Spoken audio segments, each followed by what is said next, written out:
Wonderful.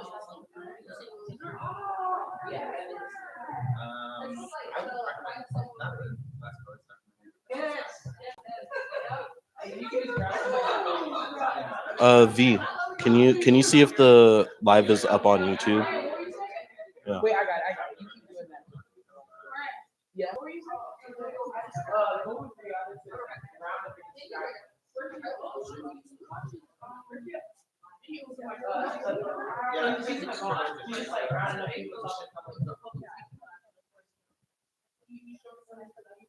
Yeah.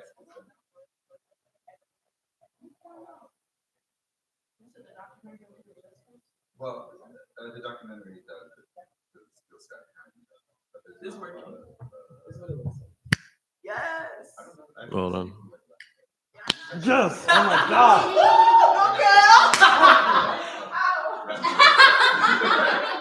It's like a muscle.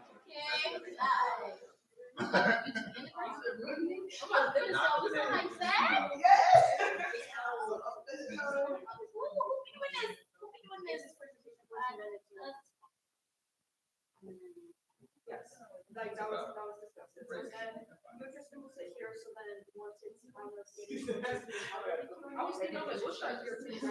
No, that's Something about that first About album. being anti-black. But okay, but like Jesus walks though. Sure is. it's a Like, tough one. It's a tough one. Sometimes I try to look away, but then I look very cool. Sometimes I remember how he was like, yeah, you know, I love Hitler. I remember that. It's pretty bad.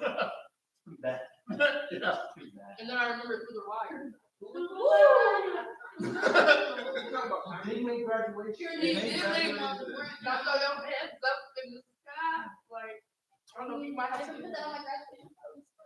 It's hard. Well, hold on now, don't steal my phone, Veronica. No, I'm joking. I was gonna say I graduated from high school. 2 seconds. Everyone. Hey, Oh, bro. Dude, I was like, that's Is it crazy. anything else? It's very celebration. I know. They're not, whatever it's okay. I was gonna say, Oh, it's based on off to of this, I Mary. think it's really good. I tried to survive my life. You know, Honestly, it was honestly. you know what? I would say a lot better now. It is. We have like, what is it? We actually have, what's it called? 35% of Christian students. Or 35. It's not Christian. 35. You know what? I said half that goes against. But come on, I know we have a lot of space. There's like, and we also have CSLC. Like, black see, we didn't have that. Oh, wow.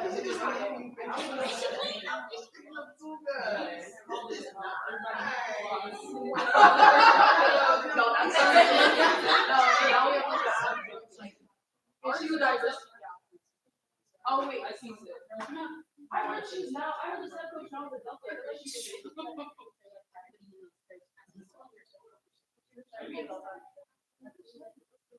Because I was just talking to Jackie that if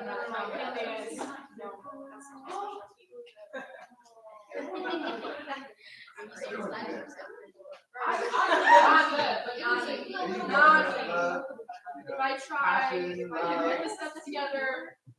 Mary started this. I just want to say, oh, yeah, it wasn't an actual organization.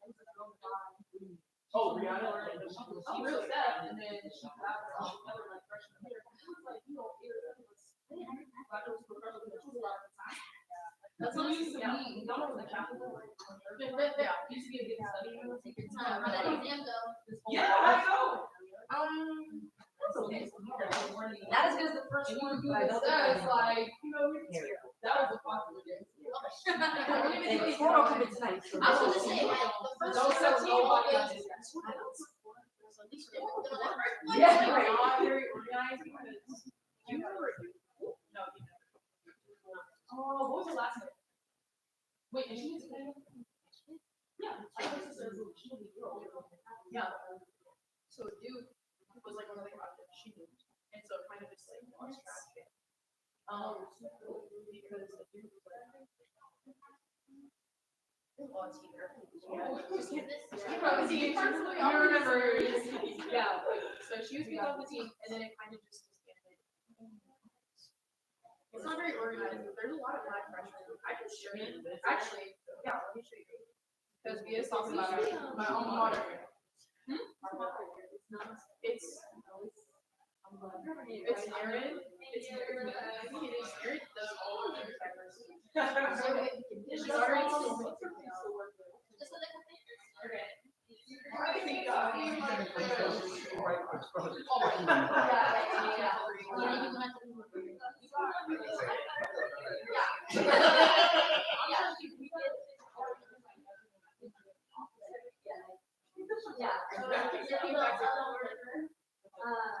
oh, there it is, the only black spots.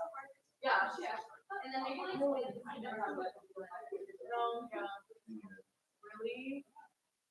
I will. It's kind of like the focus. Okay, ready? Yeah. Okay, what is the step up to these days? Oh, I'm BP now. Yeah.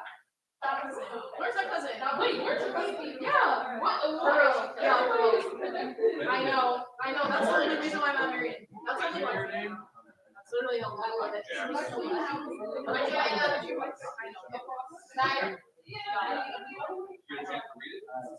know. Or we didn't. It's not very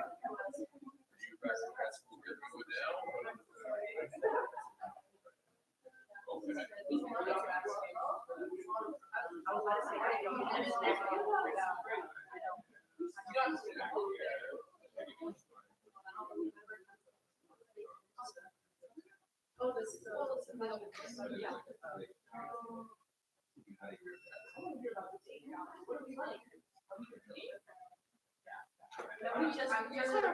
I'm in July. Oh, yeah.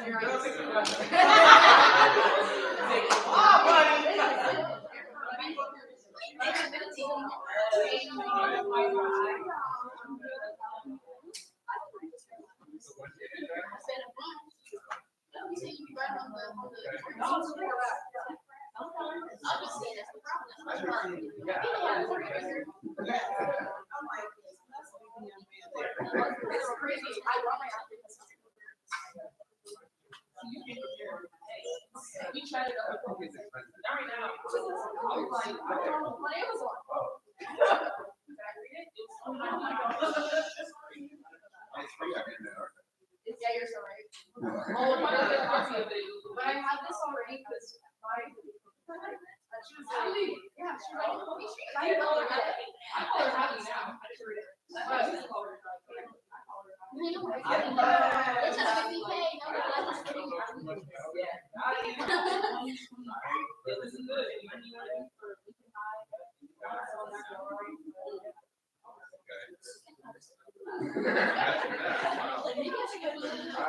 It was were you there?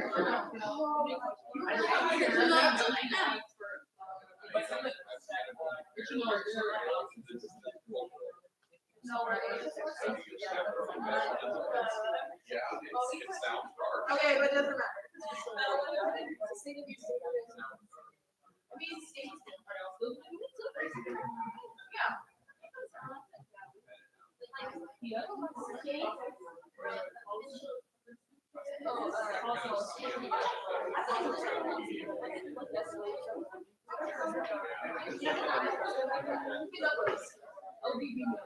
Oh, I was just like thinking. I was like, what is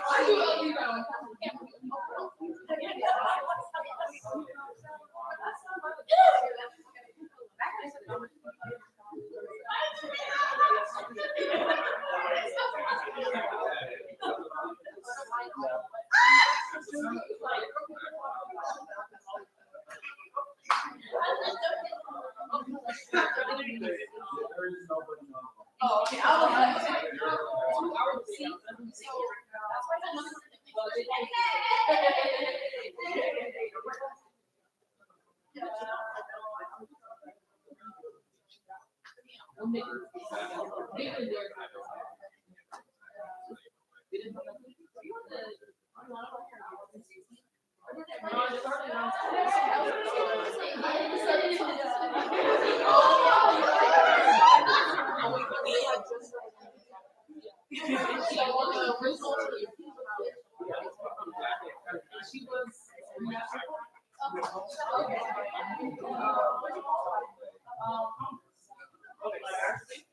You dropped the link. Oh, that was I was on Congress. Sure, no, I didn't Instagram.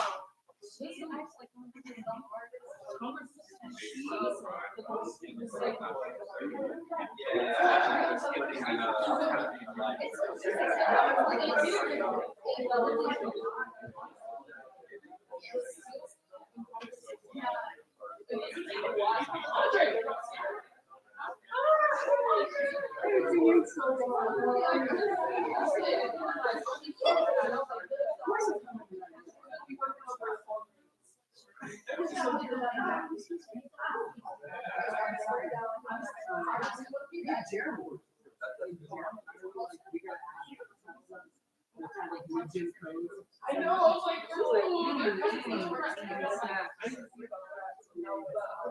I'll try to make this. If y'all send me the Instagram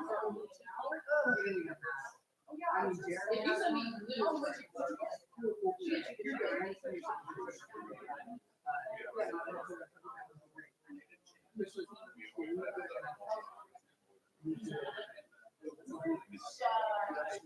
you said no, I'm not.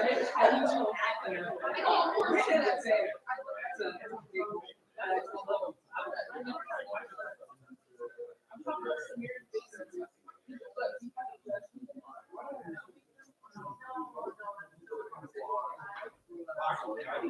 You just see it.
Perfect.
That's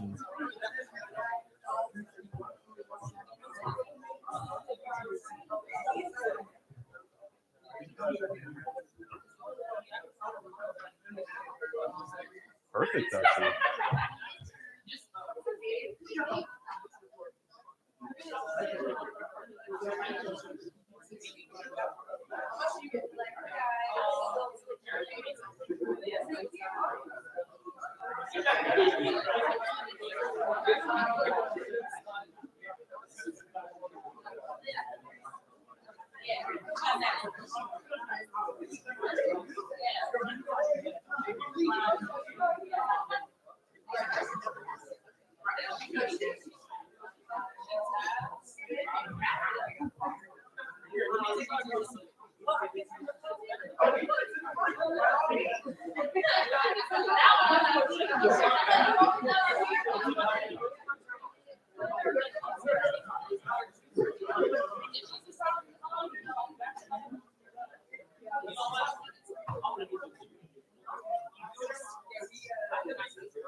Should I just put the QR code on the screen now?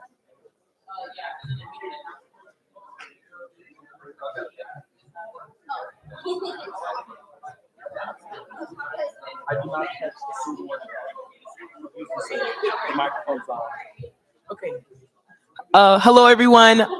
We're not starting yet, but in case you guys need like a reference sheet, or anything, you can scan this QR code and it has like a list of different words and definitions that will be used. They'll most likely be used throughout the presentation, so this can just help you follow along. So yes, if you need the reference sheet, you can just scan this QR code to follow along with the presentation today. Thank you. You can continue your chit chat.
How do you know?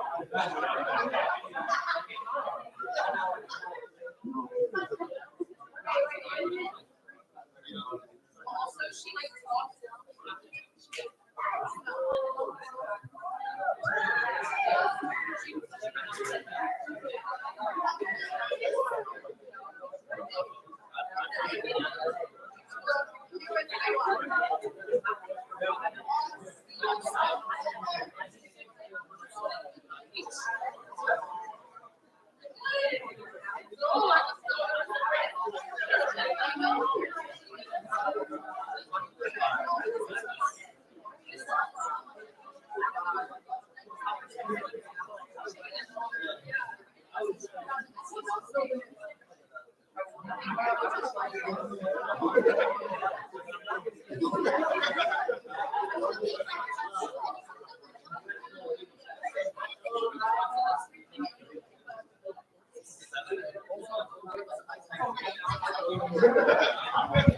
Also, just as a reminder for the new people that walked in, make sure to scan this QR code. It has like a reference sheet of different terms that might be used throughout the presentation, and it can just help you follow along.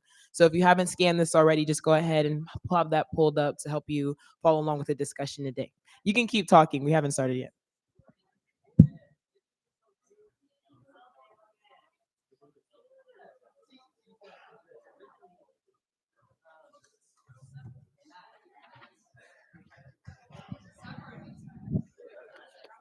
Hello, everyone.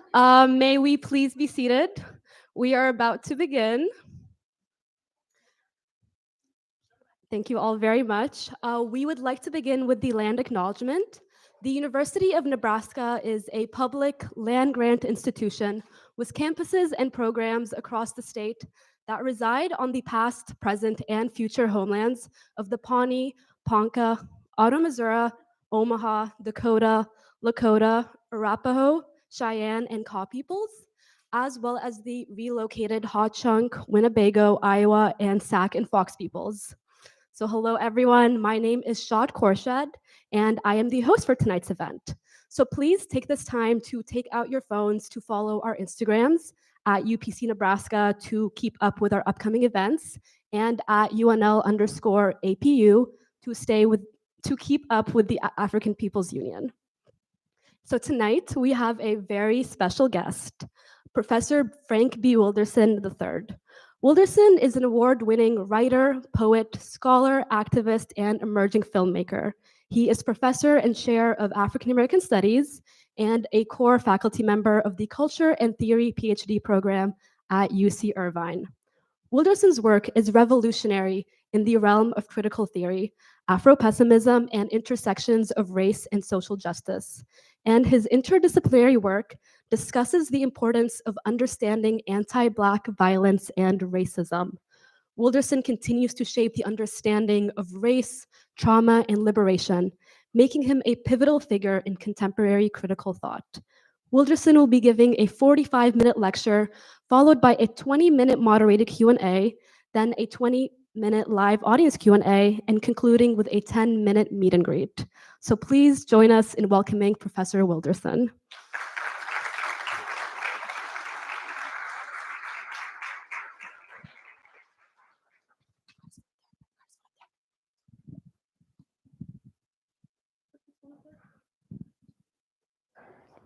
Can I be heard? Okay. Okay. Well, now I'm looking at people at the side. So maybe, let me ask them a question here. Maybe since the podium's over there, maybe I'll just sit down. Okay. Okay. Is it okay if I sit down? Okay. All right. I haven't read sitting down before. Well, thank you very much for inviting me here. Thank you, Sean, for that wonderful introduction. And thank you for the APU and everyone for initiating this to get me here. As many of you know, I am a Midwesterner also. I actually come from the South, New Orleans, Louisiana.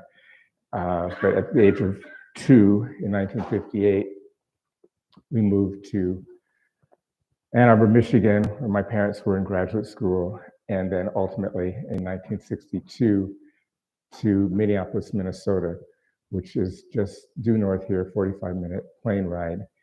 So I've just come from there, spoke at Carleton College, and saw my father and some other friends while I was in the Twin Cities area. But at the time, I know I'm speaking to some people who may have read Incognito or may have read this book, Afro-Pessimism, and some people who are encountering the term Afro-Pessimism for the first time.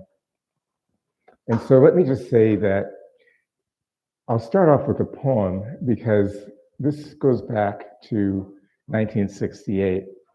My parents brought us to Minneapolis from a kind of college town community, much like this. And I went to school with kids of all different races and really didn't know anything about racism until I got to Minneapolis, Minnesota, and I learned everything about it in a very short order. There was a place called Kenwood by Lake of the Isles, which had no Black people in it ever, and that's where my parents moved. And no one spoke to my mother from 1962 to about 1966. And my father, of course, had some interlocutors because he was a professor 4 miles away at the University of Minnesota, so he had people who he could speak to. But my mother had stopped her master's and then ultimately went back to finish her PhD in '68.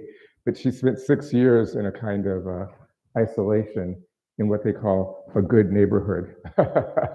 And so, okay, so the thing about it is, I'm sorry, you know, my daughter tells me that I laugh at my own jokes. And, and when she was a teenager, she liked to say the word shit, you know, and she used to say, "You talk more shit than a radio," but that's all right. So my point is that I was a very angry person, angrier than I am now, as the only Black kid for a while, and then my sister came in elementary school. And my parents always suppressed their rage, but to the point where I didn't think they had any. And as many of you who are political scientists, historians, and just students of the world know, 1968 was a watershed year. The world changed. The Tet Offensive in Saigon and southern parts of Vietnam showed that the American army was not invincible. May 1968 in Paris almost brought down de Gaulle's government. 68 was the year that the Panthers and the Black Liberation Army and SDS became more and more militant. 68 was also the year that Nixon wanted 500,000 troops additional troops to go to Vietnam, and the Joint Chiefs of Staff for the first time in history told him, no, that can't happen because we need 500,000 troops here for the revolution that's going on. And so what was interesting to me that is 68 was the time when they killed Martin Luther King. And it was the only time that I saw any rage in my mother. She wrote a letter to the Minneapolis Star and Tribune, and an open letter criticizing the neighborhood of Kenwood that had been so hostile to us, destroying property values, as they put it. And then that was published, but then she wrote the same letter or another one. Remember, I'm 12 years old in '68, so I don't remember exactly what the letter said, but I've gone back to the archives to see it now. But then I didn't really know. All I knew that she was mad, and that just like any place in the Midwest, on April 5th, you can have snow. And so it was wet and cold, and my 11-year-old sister and myself and I stuffed mailboxes with her of this angry letter that she wrote, which was a revelation to me because she had been angry all her life and I had not known it. I'm gonna start off with a poem that I wrote to her, and I read at her funeral. Civil rights. Am I being heard in the back? Okay, fantastic. Civil rights. Mother never spoke of slavery, not New Orleans doctors who cut without painkillers, the privates of female slaves in their Mad Hatter quest to cure incontinence, not the lash of whip of river.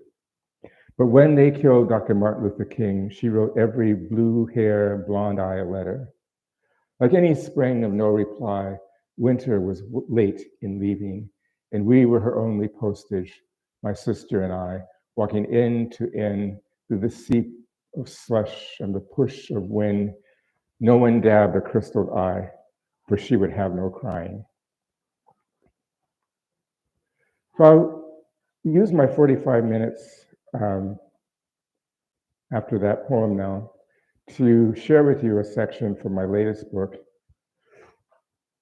Afro-Pessimism, which this section, like so many other aspects of Afro-Pessimism, my book is called Afro-Pessimism, and Afro-Pessimism is the terminology that intellectuals like myself were gifted to by Saidiya Hartman as a lens of interpretation for coming to understand the singular nature of anti-Black violence and how and why anti-Black violence cannot be analogized with the horrible violence that is experienced by other people of color.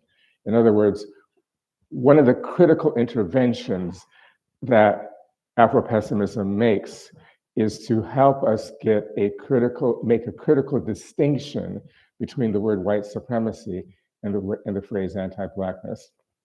And sometimes that's not a very pleasant thing to do, as you will see in this particular section of my last book. So this is 2001. I'm not going to do the math here because I'm a humanities and theory person. But if I'm, so that was 23 years ago. If I'm, is that right? Yeah. Thank you. Okay. Okay. So if I'm 68 now, then I was 45. Okay. All right. Cool. 2 months after the attack on the World Trade Center, an airport shuttle picked me up at my apartment in Berkeley. It was winter, just shy of 5 in the morning. The air was clear and frosty, as Bay Area winter mornings often are. The sun had yet to rise. Winter doesn't deserve its name in Northern California when set against the blizzards of my Minnesota youth. Now in the early morning gloaming, broken knees of lightning kindled the blood orange sky above the San Francisco Bay. It was going to rain.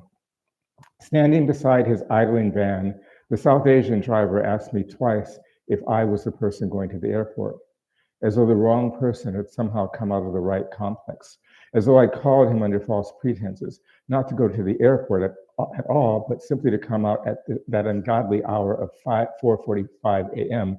to annoy him, if not to rob him. I felt a chill of chastisement in his gaze. I tossed my bags in the back and walked around and slid the door open. In the nugget of light that shone from the ceiling, I found myself face to face with a middle-aged white woman and a hesitant middle-aged and bearded white man who peered at me from her left side. Their excess baggage took up the seat behind them, and we looked at each other with that momentary, familiar, but all too mutual dread as we realized that I was going to sit next to her. I took more than ample care not to touch her thigh as I fished for my seatbelt in the dark. The van nosed down the road through the last seeds of night. The only light on Martin Luther King Jr. Drive came from the intermittent street lamps. We were quiet as death itself, the driver, the woman, her husband, and me. I felt angry. I had the sense that before I arrived, they had all been engaged in spirited conversation and that it had stopped when I got in. Was I the reason they had stopped talking? Could I be sure that they had been talking? Was this Black paranoia kicking in where a little common sense might be in order? The face of the Pakistani driver when I came out of my apartment was still branded in my brain. Now this quiet discomfort, this silence on my behalf, this churning of my gray matter to make sense of it, this doubt that it was anything at all, not that I want to speak to these Ofes and their junior partner, I thought, but I wanted them to want to speak with me. George here works at Cal, she finally said, stammering. Are you at Cal? I mean, are you a professor or a grad student? No, lady, I'm a crackhead just out on the prowl this morning. That's wonderful, she said. Do you know Judith Butler? I told them a bit, this is, by the way, I didn't actually say that. I realized that some things read better than they sound. Okay, this is that whole sentence about being a crackhead was in italics, so that's an internal monologue in case you know, spoiler alert, because there's more to come. Okay, that's wonderful, she said. Do you know Judith Butler? Okay. I told them a bit about my research, but rather than couch my research project in the language that animated me most, the synopsis of the structure of US antagonisms between the triangulated positions of the immigrant settler master on the one hand, the red, quote, savage on the other hand, and the Black slave, that triangle, I didn't couch it in those terms. I couched the synopsis of my research project in the language that animated me the least, the questions of film theory and film historiography. I kept it simple and free of politics. When I finished speaking, everyone seemed to be relieved. Even the driver smiled at me through his rear view mirror and seemed to be at ease. I had accomplished the main objective of international Negro diplomacy, make them feel safe. Now the taciturn professor ventured forth. Before you got in, he said, we were discussing this new law, this Patriot Act, ghastly business. Is this still America? This man here, he motioned to the driver who smiled again and nodded at us in the rearview mirror. He shouldn't have to come to this country and encounter xenophobia and persecution. What are we coming to? The Pakistani driver then weighed in with anecdotes dramatizing the injustices he and members of his community have been subjected to since the passage of the law. The Patriot Act was 400 pages long, and neither the professor nor his wife nor the driver had read a word of it. I had read 170 odd pages of it and had written a synopsis of it, of what I'd read for some Black folks in a retirement home in Oakland. They too had thought the law to be draconian and unjust, but unlike the people in my shuttle to the airport, these Black retirees did not think there was anything particularly un-American about the new law. A woman in the old folks' home who was 80 and had looked at me, shaking her head. And they keep going to the polls, she said, these Caucasians. They go back to the polls like it matters. But the memory of these Black folks' response to my findings was lost on me as I traveled to the airport because the people in the van had taken a renewed interest in me. I had advanced from being feared to being tolerated to being valued. I was no longer a stimulus to anxiety. Tonight, I thought, I will be someone of whom the Pakistani driver speaks highly of to his wife or compatriots. The professor and his wife will talk about me and what I've said on the plane and perhaps at their conference when they reach their destination. My desire was to be the object of their desire. There was no more black or white or brown in that shuttle. Through my words, a common sense of joy and a sense of common purpose bloomed inside that small shuttle where before there had been dread and division. We were all people, just people, people who demanded the same basic form of fairness and accountability from our government. The thought of sneak and peek searches, the thought of unlawful wiretaps, the thought of expanded prohibitions on our freedom of assembly, the thought of the government sniffing around in our libraries and bookstores, well, that does it, we all agreed. That's taking things a bit too far. And I was not only part of and party to this multiracial consensus, but it was the miracle of my efforts, my research, my erudition, my labor, and my 52-teeth charm that had sutured this vigorous populism, this fire and brimstone accord in the wee hours of the morning. Not only were they taking me seriously, which is to say they truly thought that I could think, but I was now essential to them. I kindled the fire of their nostalgia for a democratic past, and they seemed to need at the very same time for me to somehow castigate them, beat them, as though only I could fulfill their masochistic urge to hear how bad their future would be. To this end, the woman turned to me and said something like, Sambo? Now, Sambo, don't you spare me, Sambo. You hear? Don't you hold back, Sambo. Tell me just how bad it's going to be. Miss Ann, they done taken our civil liberties and sent them way up yonder. The professor sat there shaking his head, way up yonder, way up yonder. He gazed at the ceiling, way up yonder. Now the terrain of conversation was cleared once again for the driver, who said, let me tell you about my community. Let me tell you the story of the wrongful arrest, the detentions without trial.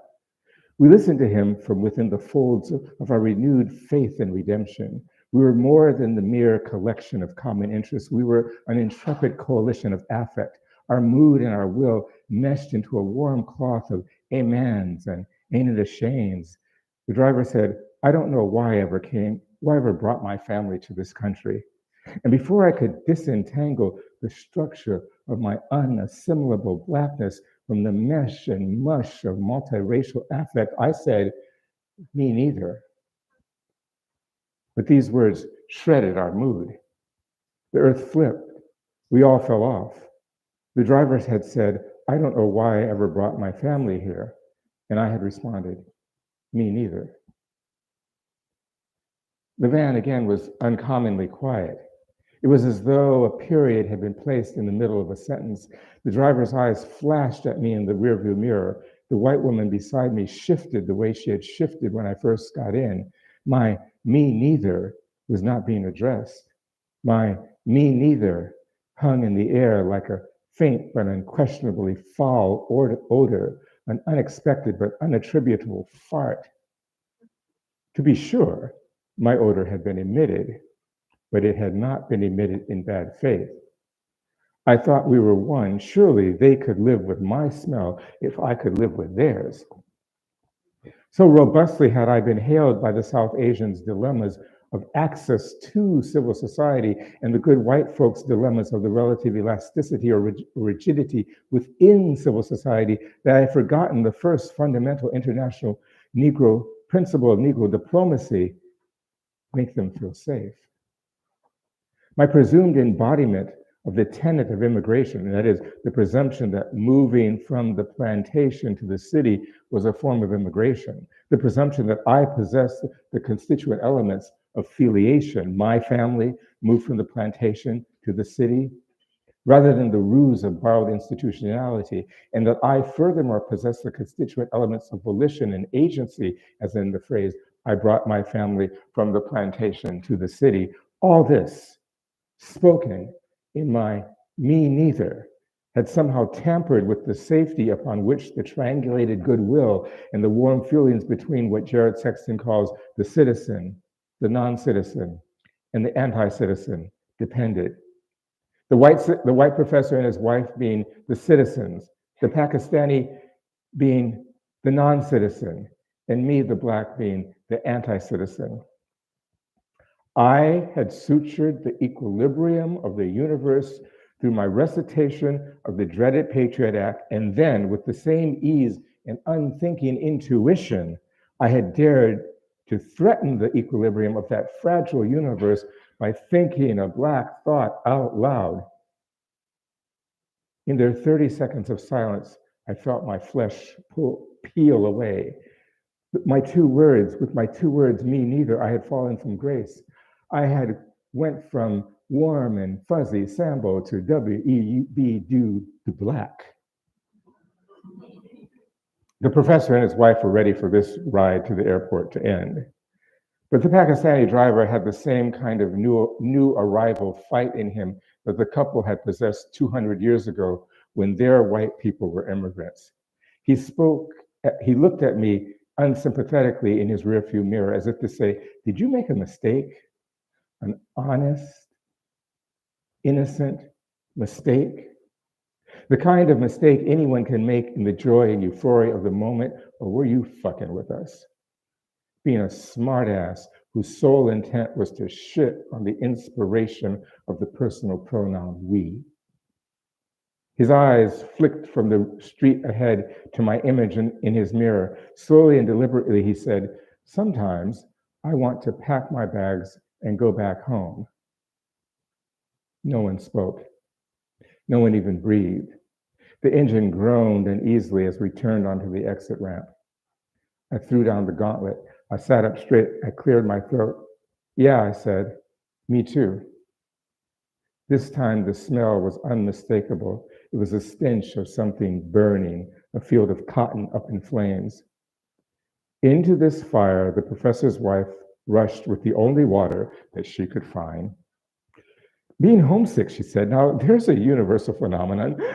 We've been going to this conference for years, and we still miss the kids when we're gone." "Which is more than we can say for the kids," her husband chimed uneasily. I felt something pressing itself into my palm of my hand as it lay at my side, insisting I take hold. To this day, I don't know if it was the cold, hard door handle or the handle of a blade.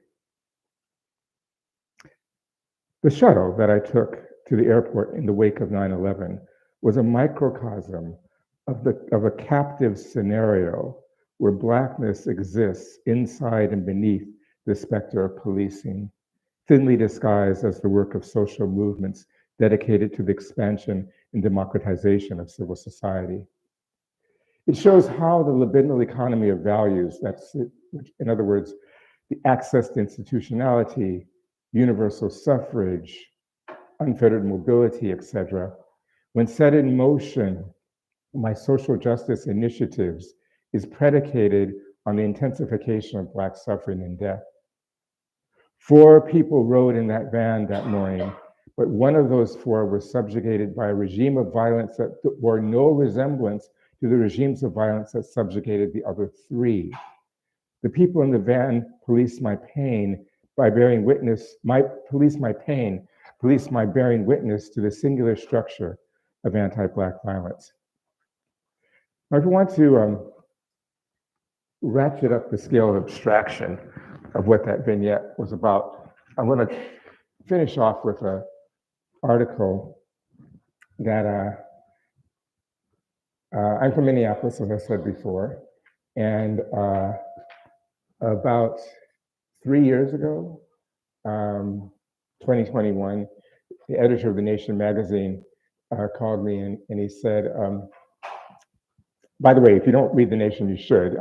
They don't agree with me, I don't agree with everything. Everyone doesn't always agree, but it's an interesting journal, magazine. It's the oldest magazine in the United States. It goes back to like the 1860s.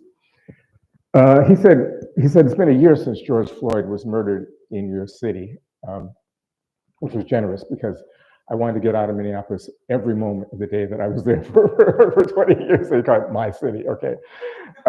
He says, what would be an Afro-pessimist thinking about what's happened in the past year since Floyd was murdered?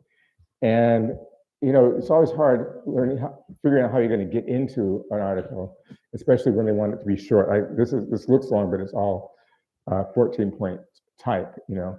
And he kept cutting it, you know, after it was done. But when I got into it, I finally said, how am I going to enter this article? And I thought, okay. I looked at pictures of the police station burning to the ground. I realized, oh, I know where that is. When I was 16, in 1962, I used to drag race past there, you know. So I'm not going to close tonight with a short article on drag racing, by the way, but but it got me going. Okay.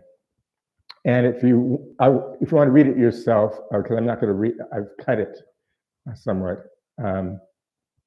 It's in The Nation magazine, June 14th / June 21st, 2021. So it says, it's titled "An Afro-Pessimist on the year since George Floyd was murdered, Notes of a Minneapolis native son." Last year, as I sat in my study in Southern California and watched videos of the 3rd precinct. Sorry, I wonder if I could have some water. I didn't bring my, okay, thanks so much, Zainab. I left my water in another room. And I feel, you know, if I go on too long, I'm going to sound like Mickey Mouse trying to do Mao Zedong, and that's not going to be good. So I will keep going until the end gets here. Oh, cool. I don't see anything. Oh, very nice. This is what I love. Thank you so much. I appreciate it. Okay.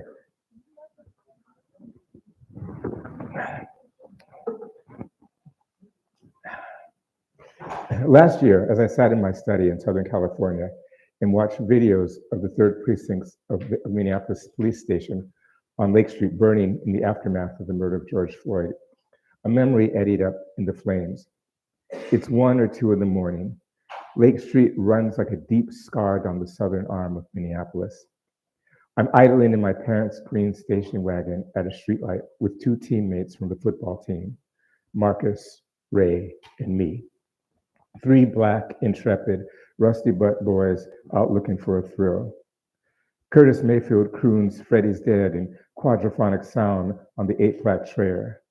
A blunt passes from Marcus to me in the front, then to Ray in the back seat. Soon a contender pulls up beside us. White boys in leather jackets from a rival school Their engines rev, their windows roll down. They say, eat shit and die. Got to bring ass to get ass, we yell back. Green winks the light. First car to the corner of Lake and Cedar wins. We're spotted by a patrol car. The white boys peel off to the south long before they reach Cedar. The cops gave chase to us, not the white boys. I careened right onto Cedar and made a hairpin turn into Pioneers and Soldiers Memorial Cemetery. I killed the ignition and made sure my foot was off the brake pedal so that the red eyes of the brake lights died. We scrunched down and waited. I don't know how long we were scrunched below the windows. Somebody farted. Everybody laughed. Marcus asked Ray for a roach clip so the joint wouldn't go to waste. After the revolution, Marcus said, sputtering smoke in the moonlight, my grandkids will be like, Grandpa Marcus, what's a fascist pig? And I'll be like, don't you worry, baby. I'm gonna take you to a museum. They got some on display.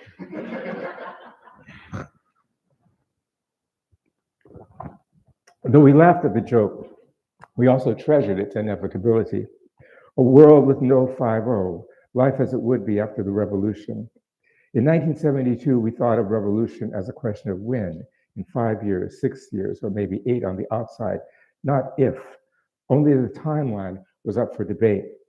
The FBI director died in May that year. All summer long, I wore a t-shirt like a bulletproof vest that read, J. Edgar Hoover is alive and well in hell. That August night was no exception. We were going to have our revolution. My dreams then were not of fair legislation or police reform. I loved football, chocolate, Ho Chi Minh, and Mao. I read Ramparts magazine, the revolutionary magazine at that time, often aloud, the way Billy Graham read his Bible. The People's Army of North Korea had launched a spring offensive. It demoralized Nixon's brass as much as the Tet Offensive had in 1968. When Saigon fell, we mused, America's demise would not be far behind. The war would come home, 2, 3, many Vietnams. Che Guevara still called us from the grave with that slogan.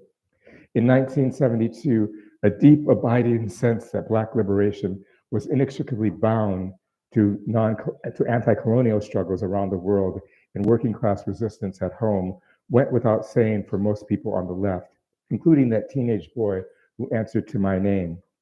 Racism, Fred Hampton said more than once, is just a byproduct of capitalism. That was good enough for me.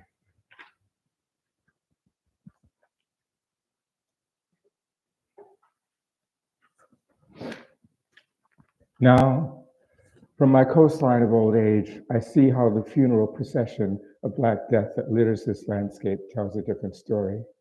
Anti-Black racism is not a byproduct of capitalism or patriarchy, or even colonialism for that matter.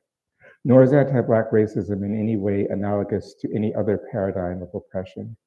Anti-Blackness is its own beast, a conceptual framework that cannot be analogized with capitalism or any other ism, nor is it a byproduct of any oppressive necessity other than its own.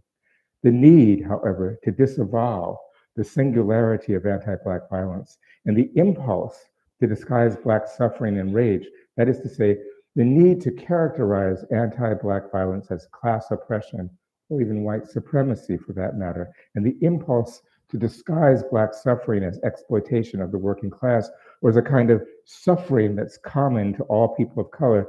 These are needs and impulses that are shared by the police and the protester. Black people find ourselves trapped in the vice grips of a pincer move between two juggernauts, a pincer move between the state and our allies. Black people are hemmed in by two encroaching strategies of containment. At first blush, these strategies appear not to have nothing in common. Who, for example, in their right mind would equate the left, the radical left, with the state, which are so hostile to each other, the left calling for the police to be defunded, the police characterizing protesters in the streets of Minneapolis and Portland as domestic terrorists, that it seems they couldn't agree on lunch, much less a pincer move against Black people. The word strategy may be a bit misleading because it implies the pincer move against Black people comes about through conscious, if not coordinated efforts by the left and the state. This is not the case. The state kills and contains Black bodies. The left kills and contains Black desire, erases Black cognitive maps that explain the singularity of Black suffering, and most of all, fatally constricts the horizon of Black liberation. There are important differences. The nub of anti-Blackness that saturates these disparate strategies lies elsewhere, in the shared unconscious beneath their disparate conscious acts. So in 2016, revelations from Dan Baum, an investigative reporter, he did an interview in 1994 of Watergate co-conspirator John Ehrlichman, which reemerged in 2016. So Ehrlichman was consul and assistant, was consul and assistant to President Nixon for domestic affairs. In other words, he was Nixon's drug advisor, and he wrote the policy with Nixon on war on drugs. So in Harper's Magazine, Baum is interviewing Ehrlichman, and Baum writes the following. He says, Ehrlichman told me an amazing thing. I started asking him some earnest, wonky, policy wonk questions, and he waved them away. He said, can we cut the bullshit? Can I just tell you what this was about? The Nixon campaign in 1968 and the Nixon White House had two enemies, Black people and the anti-war left. We knew that if we could associate heroin with Black people and marijuana with the hippies, we could project the police onto those communities, arrest their leaders, break up their meetings, and most of all, demonize them night after night on the evening news. Then Ehrlichman said, did we know we were lying about the drugs? Of course we did. So if there's ever any doubt that the war on drugs was a cynical political tool manufactured in Nixon's public office, Ehrlichman laid rest to that. His confession laid rest to that. But what's most instructive is what the confession reveals about the place of Black people in the unconscious of the state. The structure of the Nixon administration's anxiety about the white anti-war left. Let me repeat that. The structure of the Nixon administration's anxiety about the white anti-war left was very different from the attitudes towards Black people.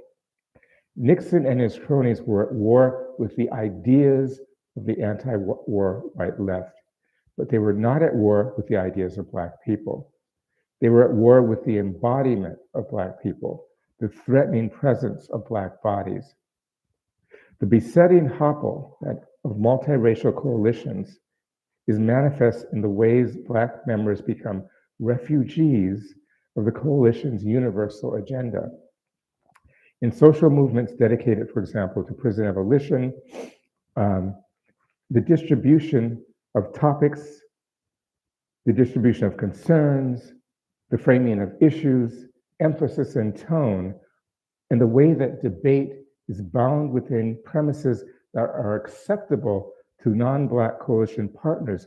All this works to crowd out a deeper understanding of the captivity and anti-Black violence by limiting the scope of the dialogue to only those aspects of state violence and captivity that our non-Black coalition partners have in common with Black people. It's sometimes as blunt and straightforward as our coalition partners simply telling us to stop playing oppression Olympics. Now, by way of an example of this, tell you this story. In the 1980s, I taught creative writing in Minneapolis, Minnesota at the Loft Literary Center. Novelist Toni Cade Bambara gave a weekend workshop for teachers and advanced fiction writers. Before leaving town, she agreed to have dinner with me. Toni Cade Bambara is a Black feminist writer who wrote fiction, whose work was absolutely wonderful. If you haven't read it, go to the library and check out one of her books. Gorilla My Love is a good book to start with, is one of her short stories. And The Salt Eaters is a novel that she wrote about the Atlanta child murders that happened many years ago. So before leaving town, Toni Cade Bambara agreed to have dinner with me. During dinner, she lamented the breakup of the coalition that she was in to fight rape in Philadelphia. This coalition was comprised of Black women and white women. The white women put forth a motion that they launch a campaign to educate the police about rape and how it affects their lives. The Black women were completely against this. The white women made comments about how they must try to weed out good cops from bad cops, and the Black women had scoffed at this idea. The white women said that the Black women were too hasty in their rejection and had not put forth reasons that were good enough or offered an alternative plan. The meeting disintegrated, and as Tony K. Bambara lamented, so did their coalition. Now, 20 years later, after dining with Tony K. Bambara, I began to witness different manifestations of the same conundrum that the Black women in her coalition faced. As a graduate student of critical theory and at the same time as an activist in the San Francisco Bay coalitions dedicated to abolishing the Persian industrial complex or lobbying Congress and the President Clinton to pardon political prisoners who were from SDS, the American Indian Movement, the Panthers, and the liberators of Puerto Rico, were organizing unsuccessfully to stop the passage of legislation that would allow children as young as 14 to be prosecuted as adults and warehoused in San Quentin. That law passed, by the way. Episodes similar in these coalitions to the one that Tony K. Bambara described over dinner kept repeating themselves in these coalitions, a clash of affects and energies between Black activists and our coalition partners. Our coalition partners were policed for transgressions and their counter-hegemonic ideas. We were being shot for breathing while Black. Black flesh stimulates dread more fundamental than the fear of transgressions. Is the fear and loathing of the Black imago. Tony K. Bambara's coalition between white women and Black women broke down not due to some ineffable, murky misunderstanding, but because the fissures in the room revealed a structural antagonism between the Black women and the white women. And this revelation was too much to bear. That is to say, even though white women are positioned as victims of violence in relation to white men, they are also simultaneously positioned as beneficiaries, if not perpetrators, of anti-Black violence. They are on the police side of violence against non-Black women. They are getting policed, but they are on the policing side of anti-Black violence. And they had little enthusiasm for this conversation in that coalition. Saidiya Hartman illustrates the double bind that Black slave women faced when appealing to the courts for redress in the event of rape. This was something that could not be accommodated in that coalition. Here's a quote. Hartman writes, "If the definition of the crime of rape relies upon the capacity to give consent or exercise will," in other words, what she's saying is that the slave woman, just like the slave man or child, is an object without the capacity to give consent or exercise will.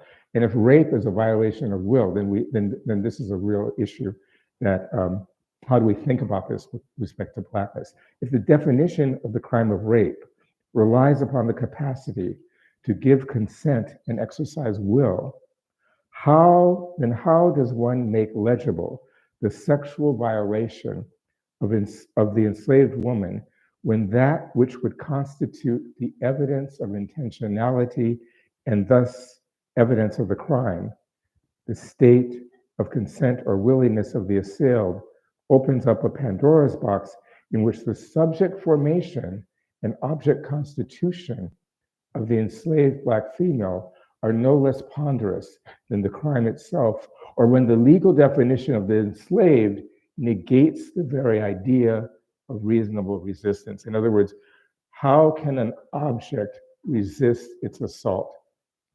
This was the precise problem with respect to how Black women were experiencing and understanding rape compared to how white women were, that could not be addressed in this coalition. So we should read Saidiya Hartman's book as an allegory of the present, because the Pandora's box is precisely what the white women in Tony K. Bambara's coalition were anxious about. What kinds of political strategies of redress can be deployed by a sentient being who is always already outside of the political, and most importantly, whose exile white women depend upon for their own categorical coherence. Hartman suggests it would be more precise to say that consent is not constitutive of Black subjugation. Ergo, the sexual violence against Black women cannot even be theorized as a violation. What happens then when Black women and men are raped if Blackness and consent cannot be conjoined? This is the paradox that is suffering for which there are no words presented to that coalition.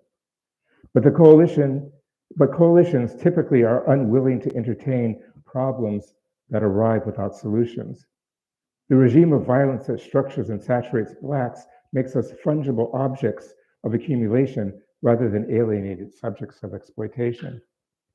The unwillingness of the white women to give the Black women enough space to develop their sharp refusal of the Black women or the white women's proposal of police education is into a deeper explanation as to how and why Blackness are not recognized as subjects of rights, claims, and consent. All of this was why the coalition fell apart. So what do the cops and the coalitions have in common? One flank of the pincer is comprised of the police, the army, the prison, industrial complex, and ancillary formations of civil society which bestow upon it legitimacy, such as the media and the church.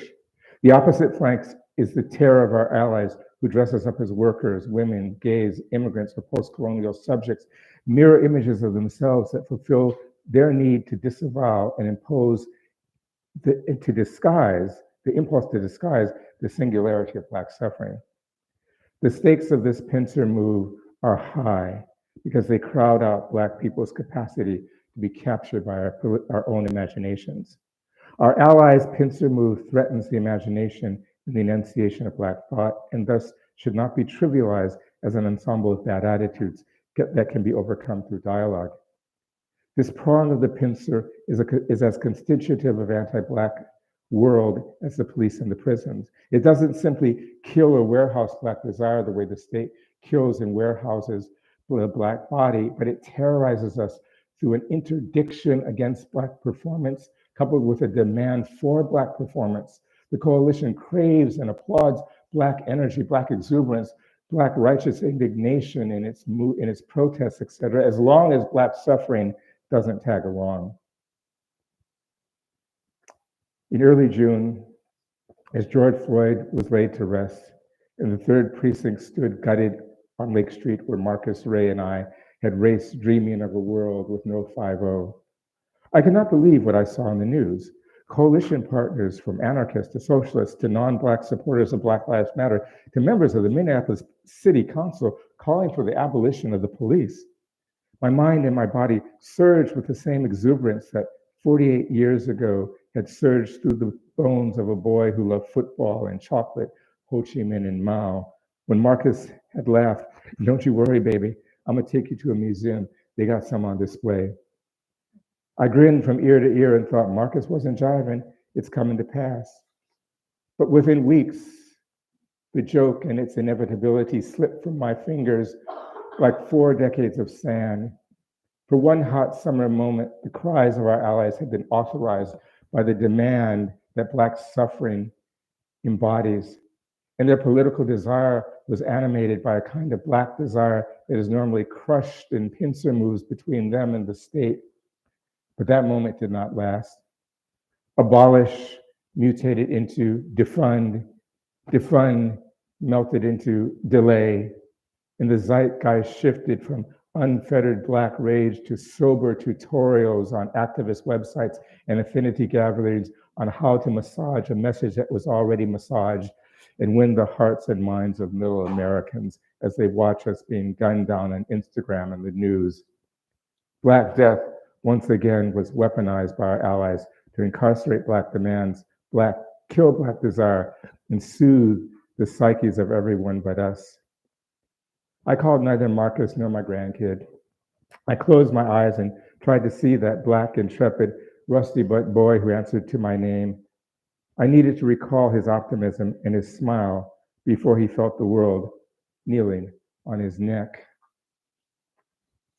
So I'll close the way I opened, with a poem.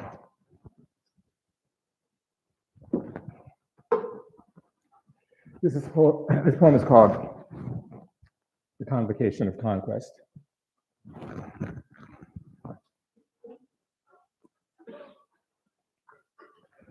The Convocation of Conquest. My chair was missing from the table, an oversight, I'm sure.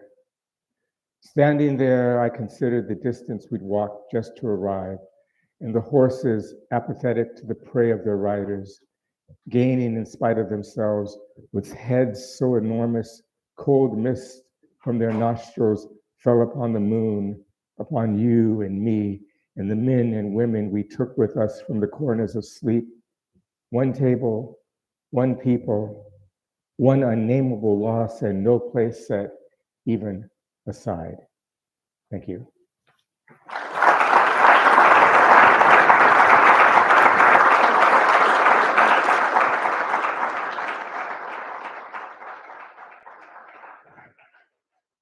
All right, I think I'm going to have some friends up here. I hope so. It must be getting mic checked.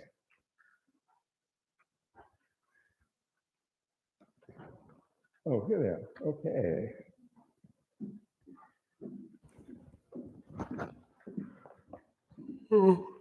Oh, damn. Oh. Yeah. Hi. Hi. How you doing? Good. Sweet, sweet. Yeah. Hi. So we're going to be doing a moderated Q&A. I got a couple of questions that I wrote on my phone that I'm going to read to you, and then we just take it from there. Is that cool?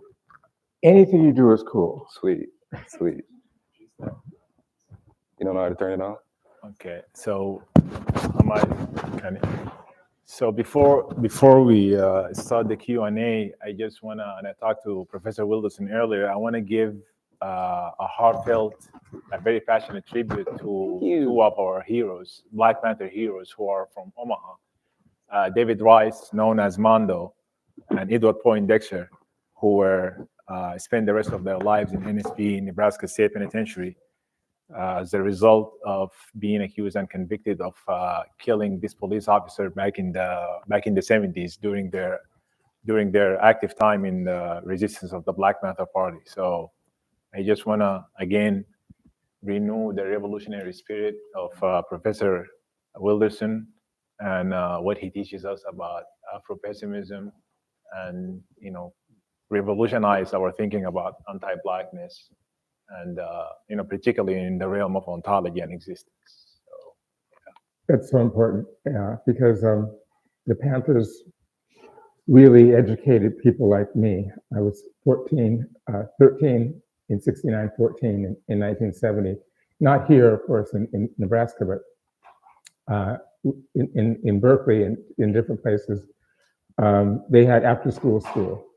And so much of what not what I know, but how I know how to think, which could not have come to me in Minneapolis. We happened to be in Berkeley for a year, came because the Panthers taught kids in their teachings at the Black Panther office in Berkeley. And then people say that the Bloods and the Crips created drive-by shootings. So the police created drive-by shootings. They shot up the Panther office and forced them deeper into Oakland before I left. So thank you for bringing those two heroes, warriors. To begin, actually, I'm going to do a question that is not one of the questions. Yeah, and then I'm going to ask you to answer it because I'm tired. So this one is just going to be a little more about your life. While we were upstairs, you were telling me a little bit about an assassination attempt on you. Would you be willing to elaborate on that a little bit? Yeah, but you have to. I have no idea where the time is, so I could go off on it. Basically, in the late 80s, 1990s, and I know you know this, but I'm having to talk to the audience because you've read Incognito, but not everything about this is in Incognito because it had to be cut to be published. So any revolutionary group, and Frantz Fanon writes about this in The Wretched of the Earth, culls its radicals when it comes to power. And Chris Hani was the head of the guerrilla movement, which like 15,000 guerrillas who were part of the African National Congress. And then there were another 200-some thousand card-carrying members doing other kinds of work. He was also the head of the Communist Party. And every communist is a member of the ANC. I'm telling too much background. Let me cut to the chase.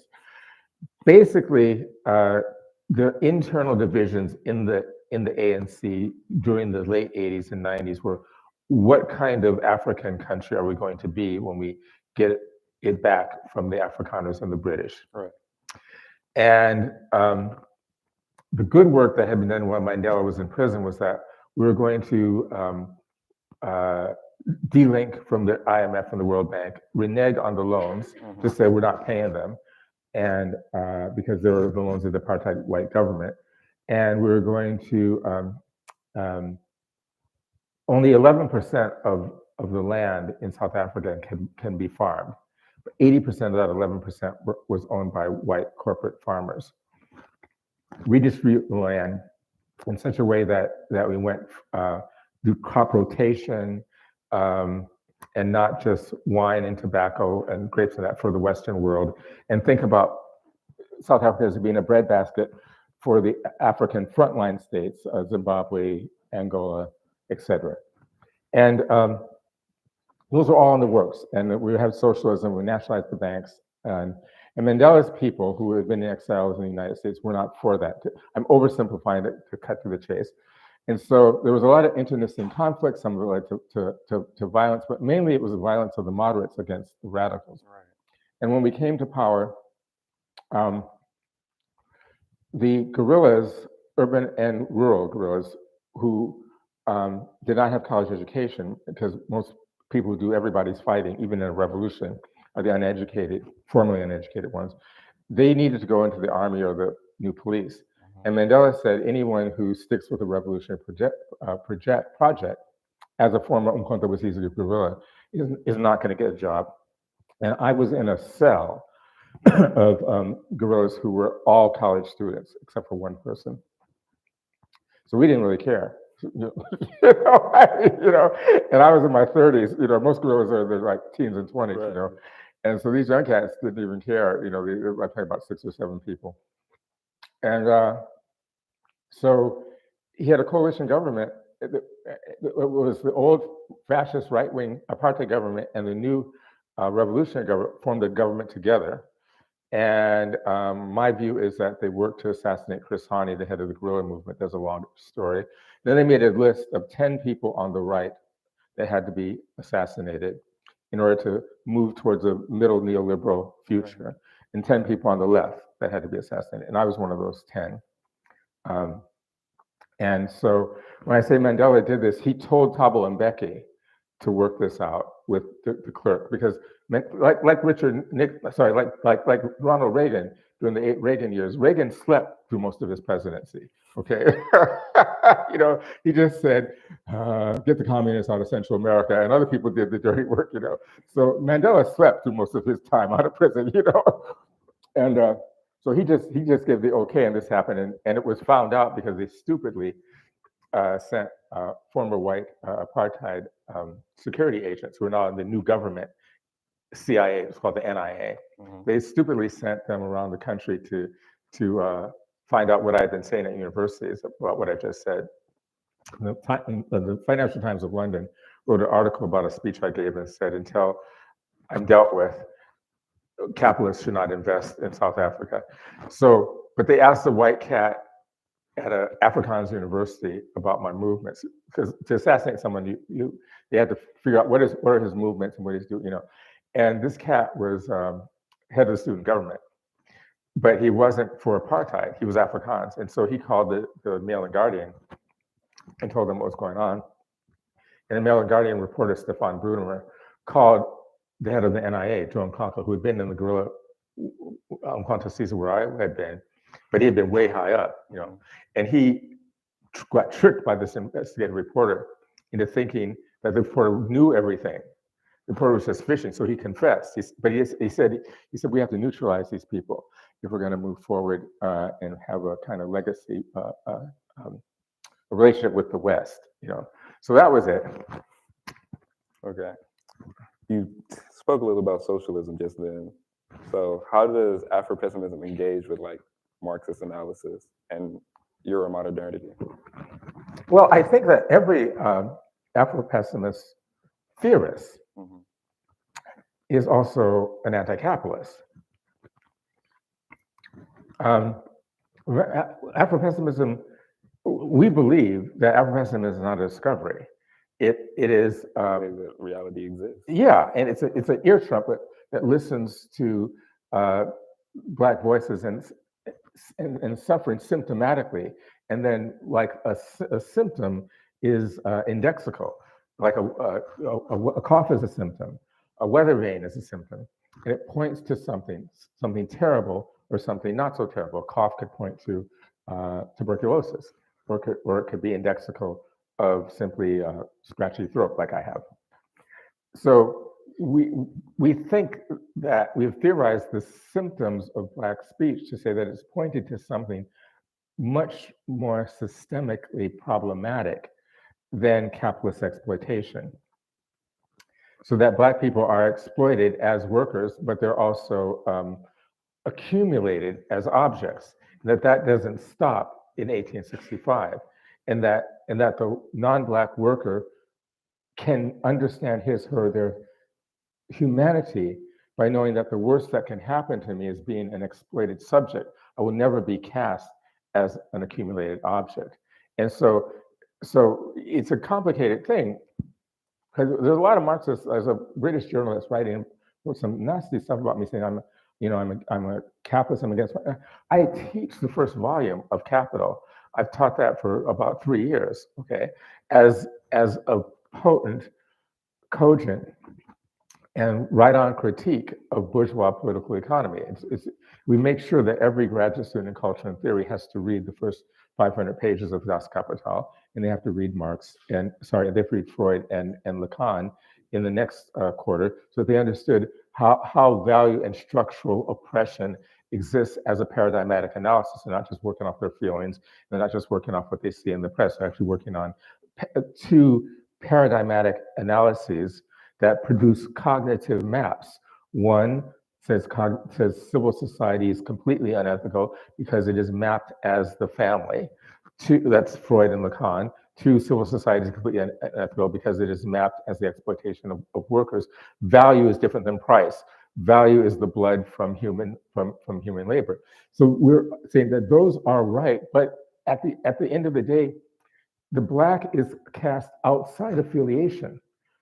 That's the only way that Blackness got produced by the Arabs, and you can read this in Arab literature going from 625 AD all the way to the 1400s, when the white people in Europe take over.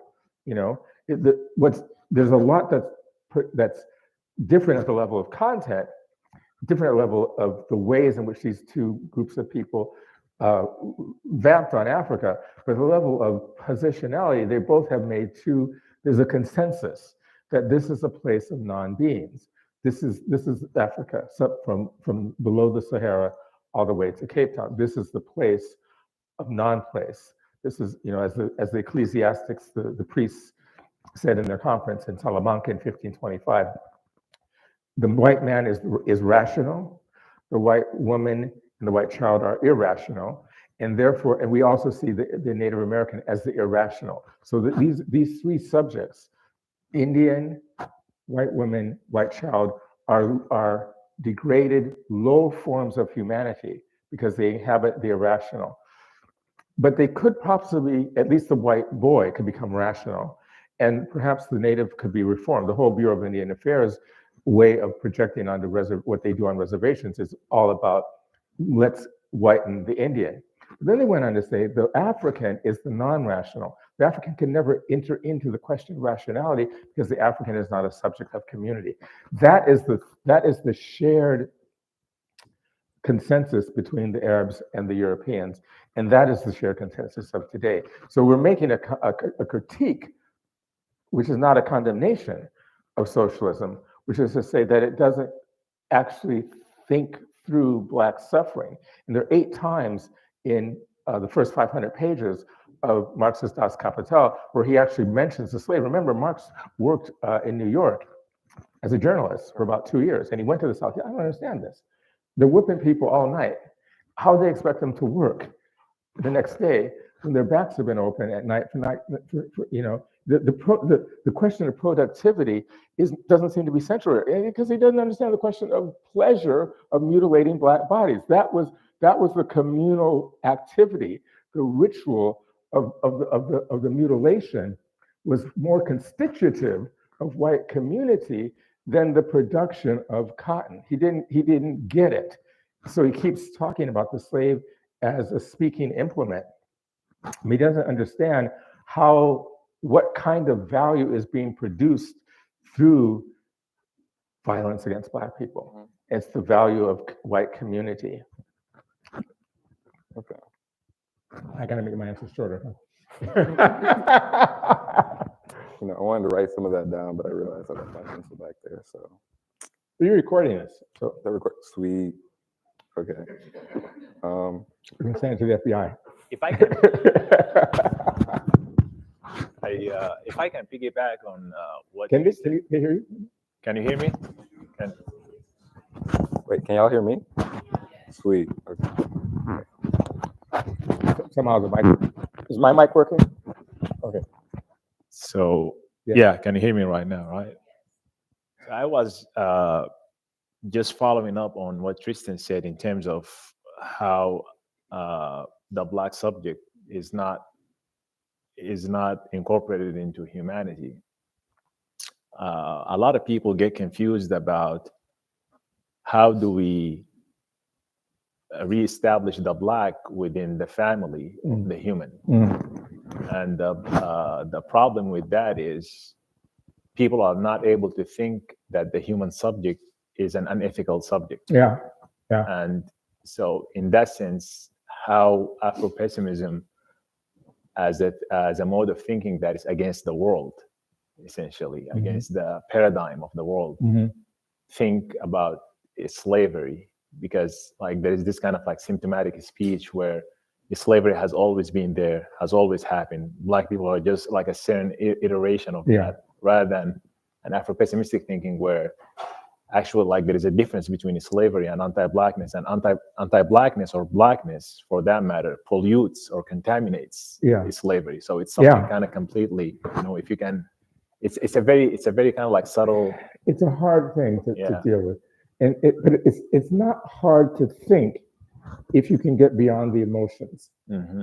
That's the point. I mean, this is why Afro-pessimism is so controversial. Not because the analysis can't be understood, but because people experience it like they're being mugged. And it's actually an argument. And the argument simply goes that prior to 625 AD, there were no Black people. There were Maasai, there were Buganda, there were Kikuyu, Luo, there were Ndebele, Zulu. There were people who had cultural identities who had various shades of Black skin. There was a Bantu migration. So just like 400 years ago, you know, I feel a little, I'm speaking to the audience. I know you two know all this, so if I seem a little flat-footed here, please, I apologize, because I know I'm absorbing. Okay, I know you're at a higher. I'm absorbing. I know your level of sophistication is higher than this, but so you know, no one in their right mind. And when I say no one in the right mind, no one who has read and processed revolutionary analyses, you know, read psychoanalysis as a revolutionary critique. Psychoanalysis is a critique of the family as an organization. It's not asking the question that a psychoanalyst is not asking the question that a psychologist, like, so how does one live better in the family? The psychoanalytic assumptive logic is that the family is always already an unethical paradigm. And we can only get to ethics of sexual relations if the family doesn't exist, hence the intervention that transgenderism makes into it, A Marxist analysis is not a meat and potatoes labor union analysis. Better wages will make people better. No, the end of the wage will make people better. That's a Marxist analysis. So, first of all, you've got to, in some way, in your gut, have embraced or be open to thinking about the world through a paradigmatic revolutionary analysis. Then you can actually get to the critique that Afro-Pessimism is making of those analyses and understand the Afro-Pessimist critique not as a condemnation. David Merritt is a profound psychoanalytic thinker. Jared Sexton is a profound psychoanalytic thinker. There are 88 pages in my book that are an intervention in psychoanalysis, red, white, and black. So, but the thing is that once you're there, then you understand that the worker has many different cultural identities. There's the worker who is Latinx working in sweatshops. Then there's a worker who has blonde hair and blue eyes working as a professor in Stockholm. They live very different lives as workers, but structurally, paradigmatically, they're both confronted by the wage and by the struggle over the working day, So they both exist in the same structural position. And another thing they don't understand is that 400 years ago, there were no workers. So you have to understand that 1,400 years ago, there were no blacks. Blackness is a production of a violent intervention, just like capitalism is a production, worker is a production of a violent intervention that turned a certain position called serf into another position. What happens internally to all that is varied by language, by culture, by this, that, but there's no place in the world where the antagonism, what I would call conflict, between workers and capitalists does not exist. Unlike the 60s where we thought you could go to Bali, you can't go to Bali and get outside of capitalism, okay? It saturates the globe. And so the argument, but it saturates the globe differently everywhere you go. But you've got to be able to live and think at a higher level of abstraction. Otherwise, you're going to be living and thinking as a reformist, not as a revolutionary for the rest of your life. And you're not going to understand why things never get better, even though you vote for Obama and will vote for Harris. And the conservatives have won, because everyone has to address them. But if you can get outside of that, I won't say politically, because then I'll go to jail for sedition. Let me say intellectually. Just sitting your butt in the library and not doing anything. We can get outside of it and think at a higher level of abstraction. You'll think, well, how did worker become into a position? Well, a violent thing happened that transformed space, the Enclosure Acts of England, and transformed time, the way in which work and the working day is structured, and then made a new subject position in a paradigm, while retaining the cultural identities of the old serfs. They still speak French, still speak Spanish. Well, something actually happened to Africa, which is there were no black people before there were slaves. That's a profound intervention that Afro-Pessimism has made, and no one has made an argument against that. A lot of people have said it makes me feel bad. It makes me feel bad too, but that's not a critique. That's an assertion. So I guess to follow up with that, because Afro-Pessimism is inherently depressing, just to be real. But what do we do? How do we exist with the absurdity? Well, I want to help here, because I think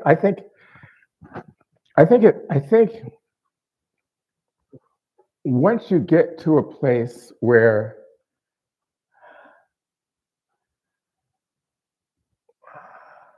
you think of the pessimism not as an emotional pessimism. And it's not always, I'm telling you as someone who writes this, it's not always easy. Right. But that's the intent, to think of it as an intellectual pessimism. in the way that Antonio Gramsci writes, pessimism of the intellect. Mhm. And then you can have an optimism of the will, which is to say, the sense that the only thing that's going to liberate us and everybody else, I don't know if I want to say this, let me dial it back a bit. There's a difference between a slave revolt and a post-colonial revolution. And a slave revolt brings everything into question. Right. A post-colonial revolution brings the colonial dynamic into question, and then can reproduce some of those same dynamics when it comes back. But what makes a slave revolt so energizing, but also terrorizing, is that it portends the end of the world. It portends the end of capacity as we know it. It doesn't mean that there'll be nothing on the other side. What it means is that you're involved in a project for which the other side can't be known, but it could be freeing. And so I think that after a certain period of time, you and I and others can find a kind of energy. I don't want to go so far as to say joy, but it might be joy. The kind of energy in having the capacity to do this eminent critique, to say this isn't going far enough for me. You know, the explanatory power, to have explanatory power. I worked as a dad out of college, but I didn't make a lot of money. I just got dumber. I worked as a stockbroker in Minneapolis for 8 years. And what I found was that so many things were happening to me, anti-Black racism, that I had a better understanding of when I was in the BS Black Student Union at Dartmouth than I did in this now as a corporate stockbroker. And I said to myself, do I want to go through life with a whole lot of money and less understanding and feel this hurt but not have any way to explain it? Or do I want to do something different? And I feel that this project that I have now is much more liberating, much more satisfying. I also know that if I had stayed there, I'd be making $300,000 a year based on my track record, and I'm not making anywhere close to that. But I'm going to die sooner than I'm going to, when you get to be, 68, you start thinking, well, okay, what's around the corner? And I feel that making the decision to live a life of the mind has been a lot more rewarding. I'll be thankful of that on my deathbed more than I will be if I turn out to be a rich stockbroker. And I also feel good when I can explain something that I couldn't explain before. So we think of it as pessimism of the intellect. But yes, there are aspects of it that can be emotionally depressing as well. I'm with you. Thank you. Prof, if I can follow up on that, because it is really and truly that, Afro-pessimistic thinking, Afro-pessimism as a theory, as a critical lens of analysis, it is very, depressing and very dejecting to people. And it's very difficult to talk to people about, Afro-pessimism because of, all the reasons that you laid out. And in that sense, I'm thinking that following your work and people like Calvin Warren, when he talks about, yeah, it is depressing, but it offers a particular type of unique hope.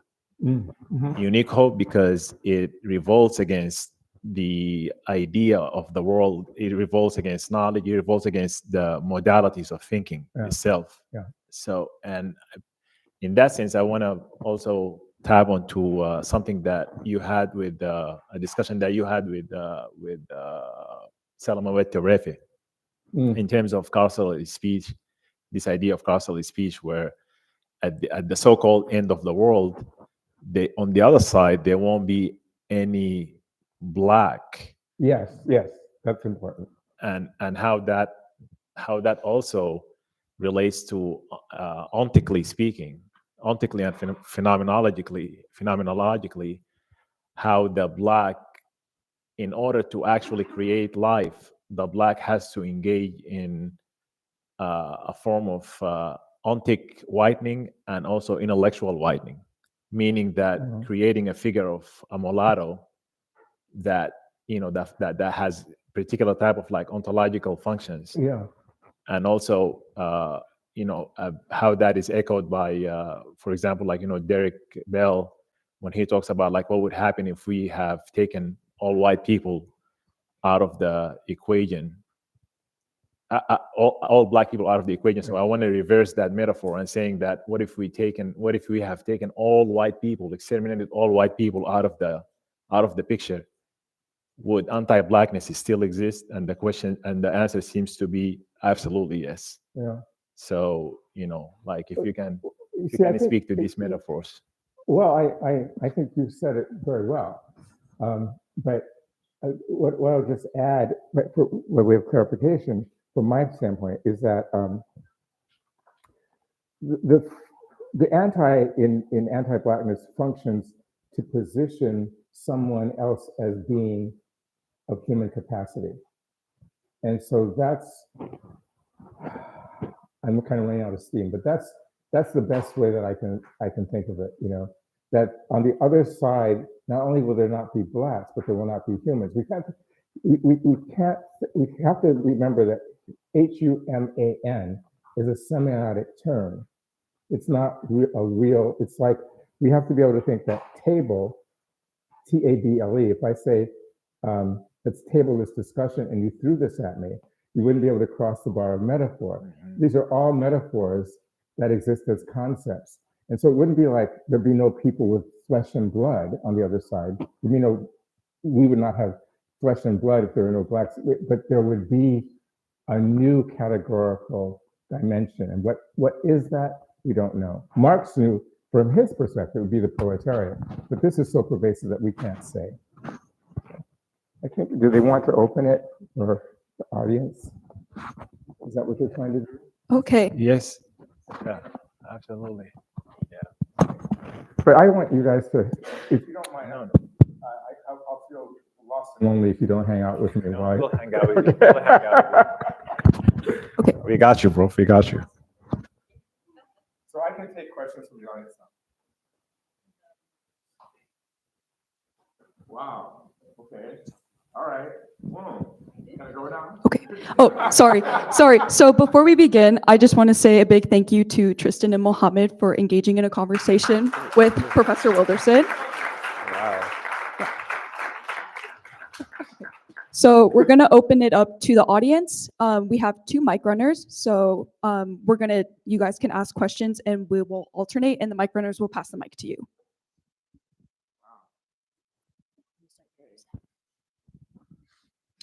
So, hi. So I think as academics, right, it's easy to see somebody that's much more intelligent than you and say, hey, so what should I read? Who should I go to? What should I learn in order to improve myself? But I feel like a much better question is, what should we be doing as academics to improve ourselves, to be able to find this knowledge on our own? How do we alter our own thinking in a way that will be conducive to our own growth, to be able to improve our mindsets? Can I ask you what your field is and what you teach? I am a sophomore secondary education major with the specialization in English language arts. My end goal is teaching like senior English, senior creative writing. Oh, wow. Okay. Creative writing. That's half my thing. So one of the things I would say is the power of a reading group is really important. And I think that,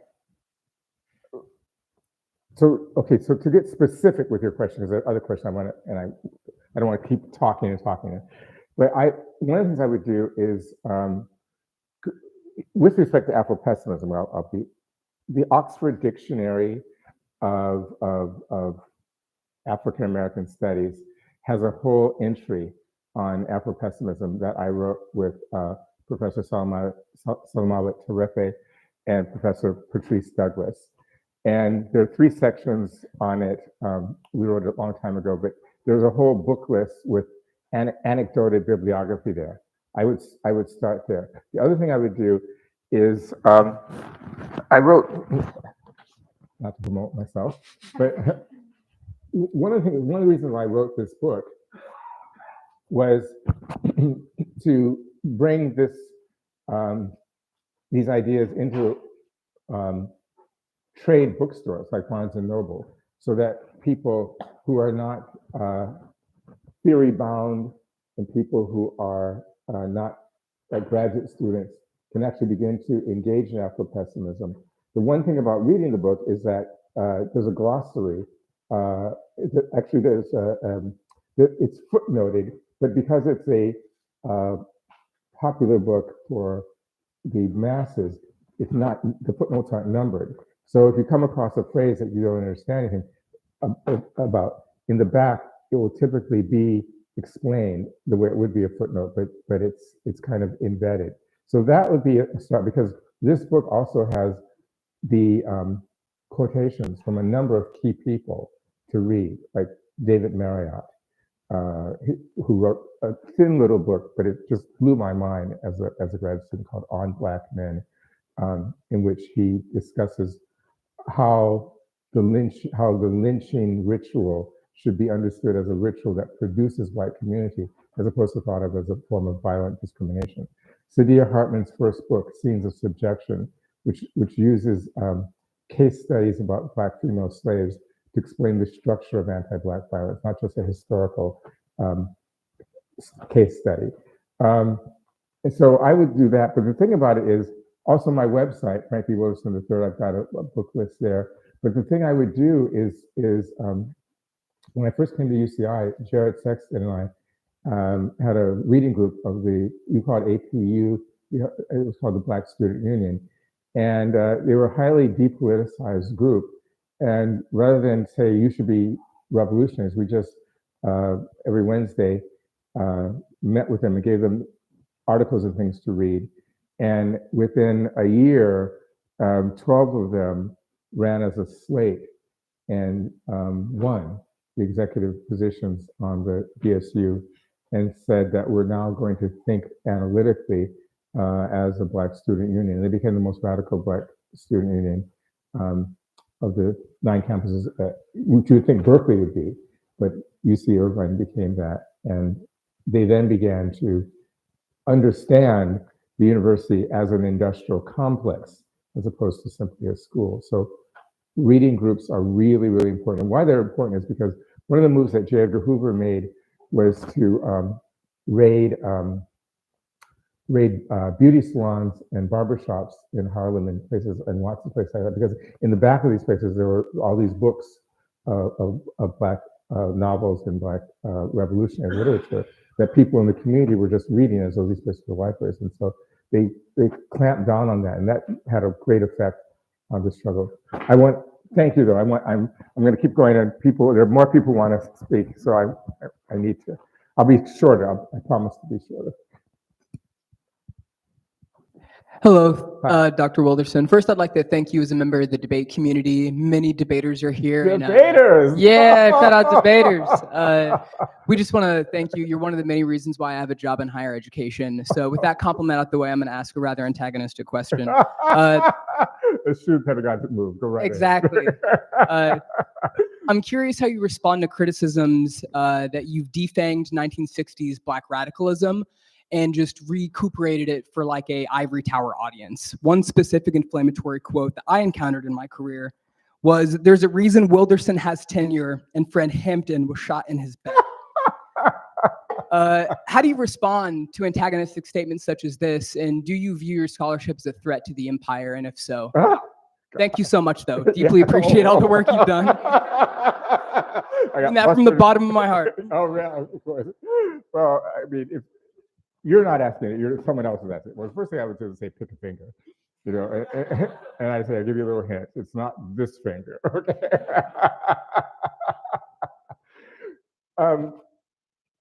Gosh, I don't know.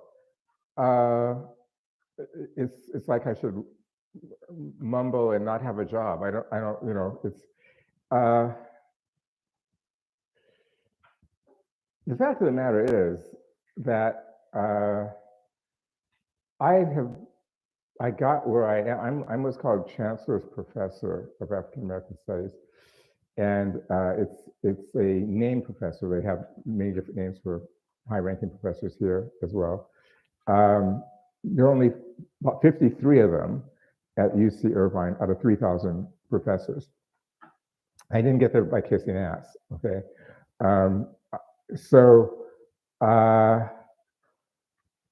I started work when I was almost 50 years old. Before that, I was, you know, to say that, anyone who says I haven't been an activist and a revolutionary, just hasn't read Incognito, hasn't done anything, you know, so it's just, I don't understand it. It's a red herring.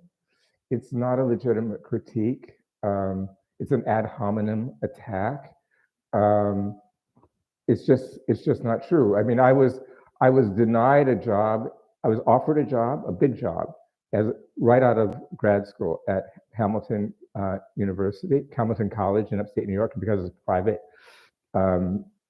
4 senior faculty members in English told the provost and the dean that they needed to educate him on who I really was, and that I was worse than Ward Churchill, who the Native American scholar and activist who'd just been fired, had tenure and fired by the government of Colorado because he said that he understood why 9/11 happened, given all the death that America has purported on the rest of the world. He was fired. So they said, you bring him in, he's worse than this cat, and we'll tell the parents and the alumni, and there goes your development fund, you know. So I didn't get that job. At UCI, a certain professor who I won't name did the research that the people that you're saying didn't do, and called the head of National Intelligence Agency about the story that Tristan asked me, and said to the dean, did you know that Mandela was going to assassinate him because he was an ultra-leftist? Then they called 3 professors at Berkeley, where I just graduated from grad school, who said, he's such a troublemaker, we wouldn't hire him at all. And they took that job away. And because it was a state institution, they couldn't actually tell the truth about why they were taking the job away before I got it.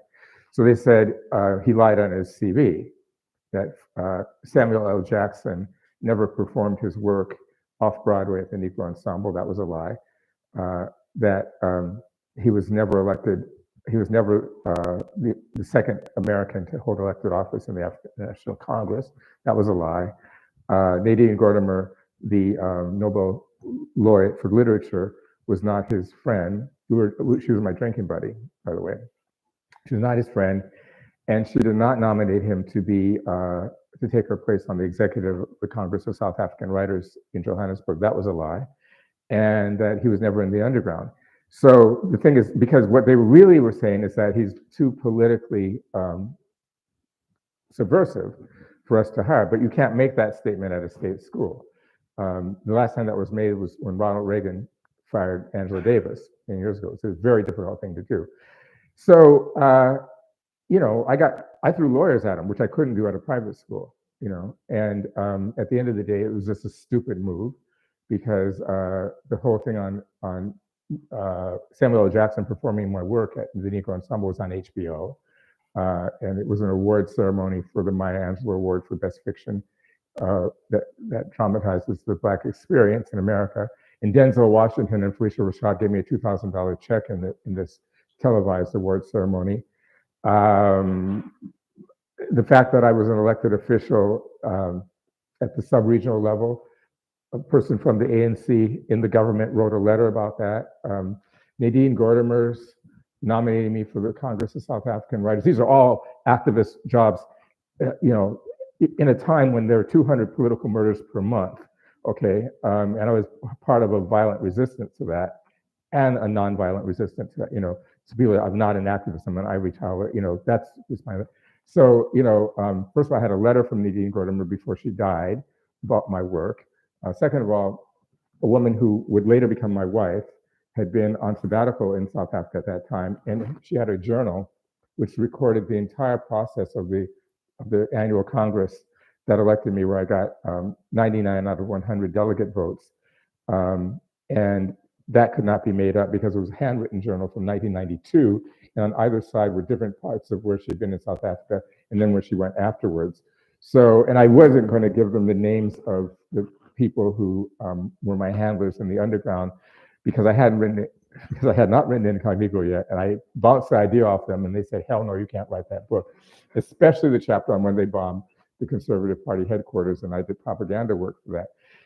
Now that the book is out, they love it. Okay, but so all that has been answered, you know, and some of it's on the Wikipedia page. I just think that, and throughout the 97 through 2004, I was part of many different political struggles, including critical resistance against the prison abolition complex, you know, in the Bay Area. So it's just not true. It's just not true. Okay. Someone has a mic, I don't know.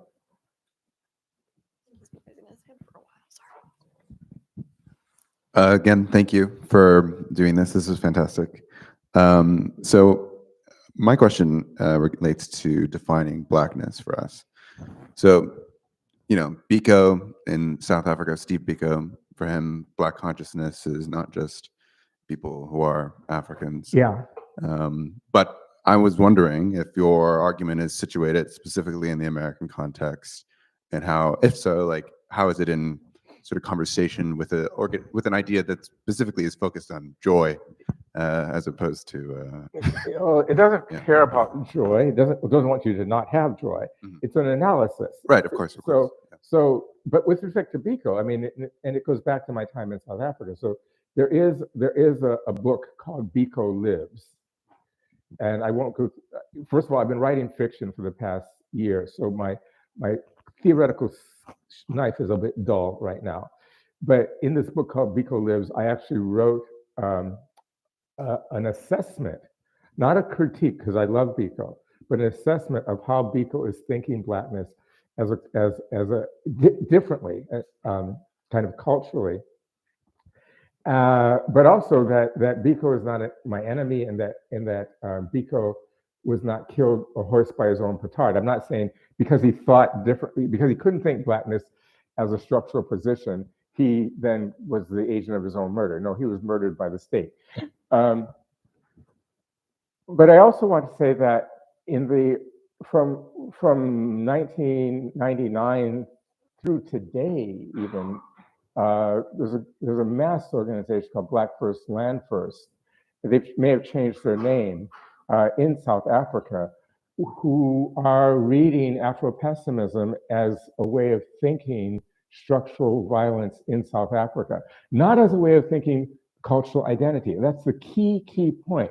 And I think that, so the question for Black studies in particular, in the humanities in general, is if you don't like the fact that Afro-Pessimism thinks Blackness as a position, the way that Marx thinks the worker as a position, come up with an assessment of that argument, not a simple thing. Well, I assert that Blackness is an ensemble of cultural accoutrement. Well, the ensemble of cultural accoutrement is going to be extremely different for Black people living in Basra, to Black people living in Guyana, to Black people living in Mississippi. But what they are going to share is not the positive attributes of anthropological accoutrement. What they're going to share is the way in which they're positioned by the places in which they live. That's all we're thinking. Afro-pessimism is going to help you with everything, but it's going to help you understand that, wow, when you go on YouTube and you see videos of Black people in Basra saying, we are the slaves of this city, and all they want us for is to live in this ghetto. They don't use the word ghetto, there's a different word, but it's this isolated, cordoned off place, and to play music at their weddings. That's the same thing that you get from Black people in Detroit. All they want is Motown and us to be on the East Side. You know, it's the same structure of position in the way that a worker who doesn't speak Spanish but speaks Finnish is going to be positioned in the paradigm of capitalism in the very same way, even though their lived experiences are going to be different. The scale of abstraction requires that we think paradigmatically.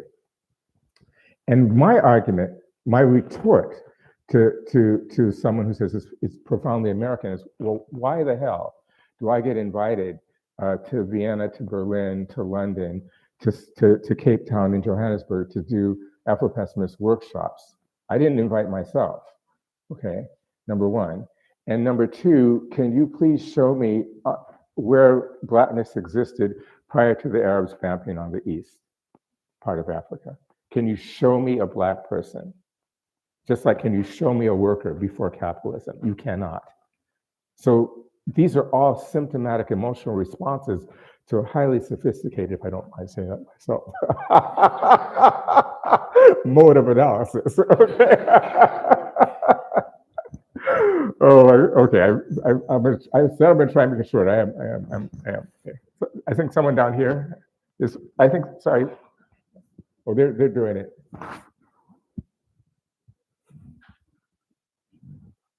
I'm sorry, I'm not in charge. Oh, thank you.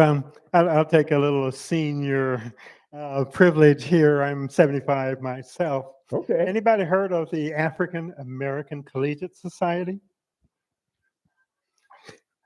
That's what the APU was called in 1968. When I was a student here, I was actually born here in Lincoln. Wow. In 1968 or so, I was hitchhiking through Chicago, and I stopped and hung out with the Black Panthers, and learned what's up, and then I came back here, and we had every Thursday there was a open mic, free speech. Wow. And so I got up there and I gave the Black Panther rap, and at the that evening, the Black fraternity and sorority students and the athletes got together and formed the University of Nebraska Lincoln African American Collegiate Society. And after that, they changed the name to APU. And in fact, I was born physically on the University of Nebraska campus, right where the greenhouses are now. I was physically born there, but at any rate, so since we have so many folks who continue that legacy, and like I say, our speaker probably wouldn't be here if the African Americans hadn't followed the Black Panther idea and formed an organization. Thank you. You're right about that. Thank you so much. I'm Albert Smith. Thank you.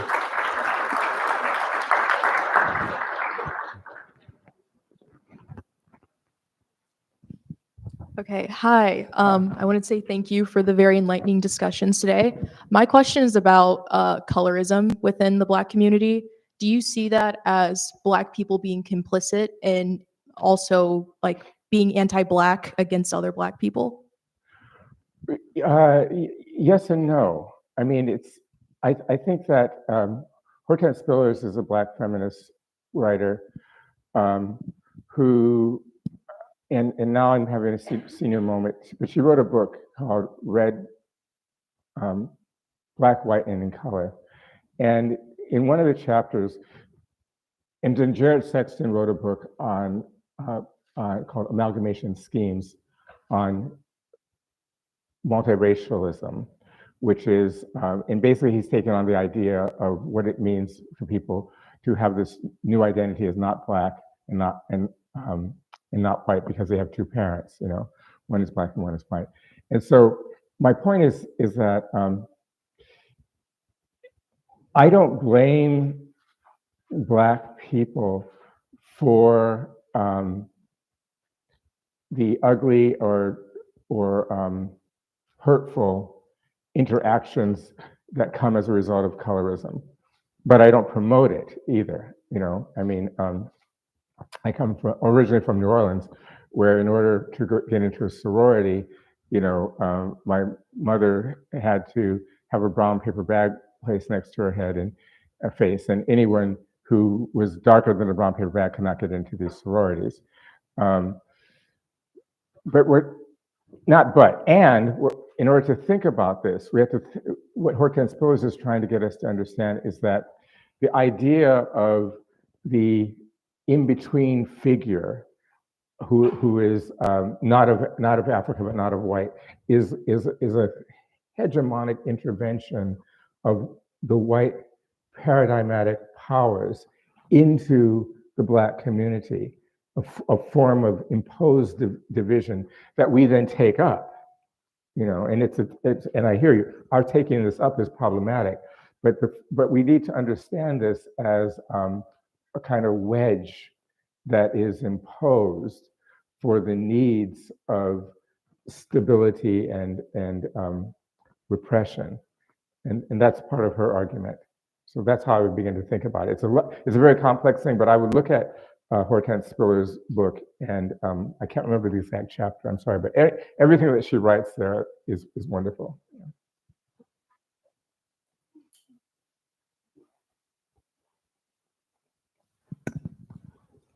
So I have a lot of thoughts I've been writing in this notebook the whole time we've been talking. I want to start with a charitable question, which is, you're saying that Blackness is rooted in Arab enslavement of African peoples starting in 625. You're identifying it with, this is mapped onto the history of Islam, you know. So I'm curious, where are you getting this idea from? What sources are you looking at? Like the historiography you're specifically referring to? Because I'm curious about that period of time, and so I'm genuinely interested in how you're putting that together. And then the second part is, even in that example, and in my reading, I don't see a continuity between transatlantic enslavement or even the enslavement of serfs in Ukraine or whatever in the capitalist period of accumulation. I don't see continuity between that and pre-capitalist forms of enslavement. I think like it's very important to look at the actual material structural distinctions between the modes of exploitation across time, and not look at something like, and not draw a single ahistorical thread through this period and then use that as the basis upon which to make an entire theorization of the entire world. I think you lose the specificity of how the world is actually configured rather than explaining, and you can't explain it. That's how I think of Afro-Pessimism, as just an argumentative feature, because I said the first part was charitable. I think you do know certain things that I don't know. For example, I'm not saying that I have the answer, but I do think that the presentation of Afro-Pessimism is idealist. So how would you respond to that argument where it's saying that the ideas of white people are being attacked and the bodies of Black people are being eliminated? Both of these things are, the body I don't think is separate from the idea. And I think that there are many, many, many examples that contradict the claims that you're making. And so I'm having a hard time, not because it's depressing or because it scares me or whatever, but because I just think it's ahistorical. So I'm just like, where is the historical basis for these claims? And what is the philosophical thread that's underpinning them? Because to me, it's idealist and therefore lacks explanatory thrust that I'm looking for from something that's trying to describe something as you said, complex as the racial foundation of modern society over the last 500 years, which I think is real, but how is this articulation historically rooted and how is it helpful? Well, I don't think I can answer that in a very succinct way, but I would say this, that an institution has two modes of being, and one is the historical and the material, but the other is the libidinal. And so I really do believe that the libidinal economy of institutionality is as important to what makes an institution as the material particularities that you're talking about. And I think that, for example, in sorry, not Patterson, Anderson's book, the Black Holocaust, he talks about the ways in which, in this particular period, the Arabs began to know themselves as Arabs, and that the knowledge of themselves as Arabs there's a symbiosis between that knowledge production and the wanton destruction of Arab bodies, particularly in a sexual way. So that's that.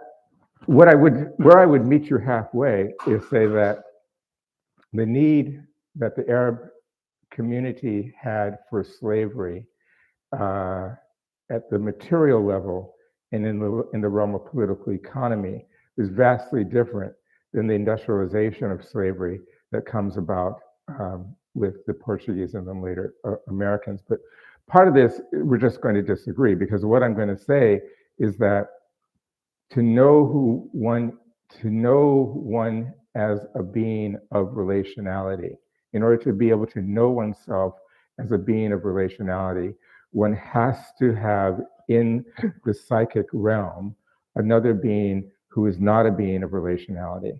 And that is a global consensus that begins to build in this period. I will grant you that a lot of what has been said here is a shorthand, but I do believe that Parisa Barsi, for example, Parisa Barsi at Cornell has written about this. She's Iranian, and her point is not that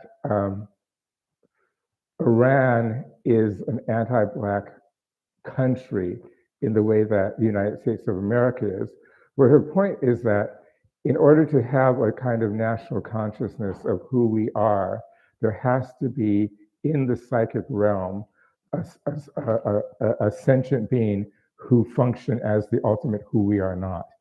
And she's written a great book, which I'm a little bit embarrassed. Just look her up on the Cornell website, because even though I was on her dissertation committee, I cannot remember the title of this. I do teach one of her chapters on film, and her point is indicative of the point that I've been making, and that I think Anderson makes in the Black Holocaust for Beginners, that the ultimate libidinal subject, the ultimate pole of knowing who we are not, to know who we are, is the African.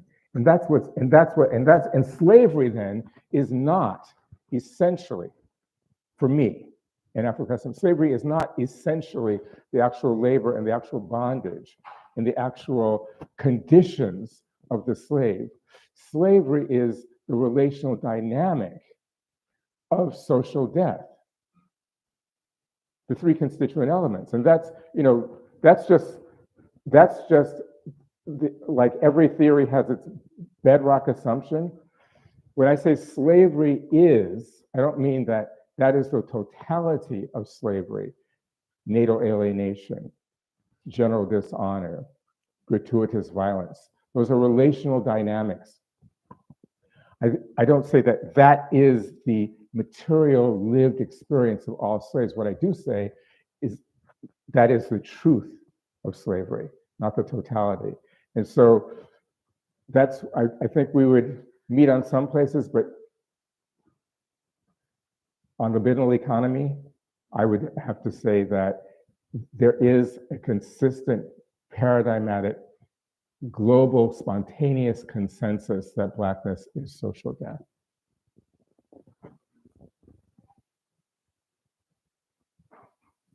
That was the last question. Thank you, everyone. I'm willing to take one or two more. Well, we do have a 10-minute meet and greet right after I'm done with the outro, where you'll have more chances to ask your questions. Where at? Right here. Okay. Okay. Okay. Just give me like 10 seconds. So thank you everyone so much for joining us tonight. And a special thank you to Professor Wilderson. And please remember to provide feedback for this event in the post-event evaluation form. And keep an eye on UPC Nebraska on Instagram for details about our upcoming events this month. And as I just said, there will be a 10-minute meet and greet where you will have more chances to ask questions starting right now.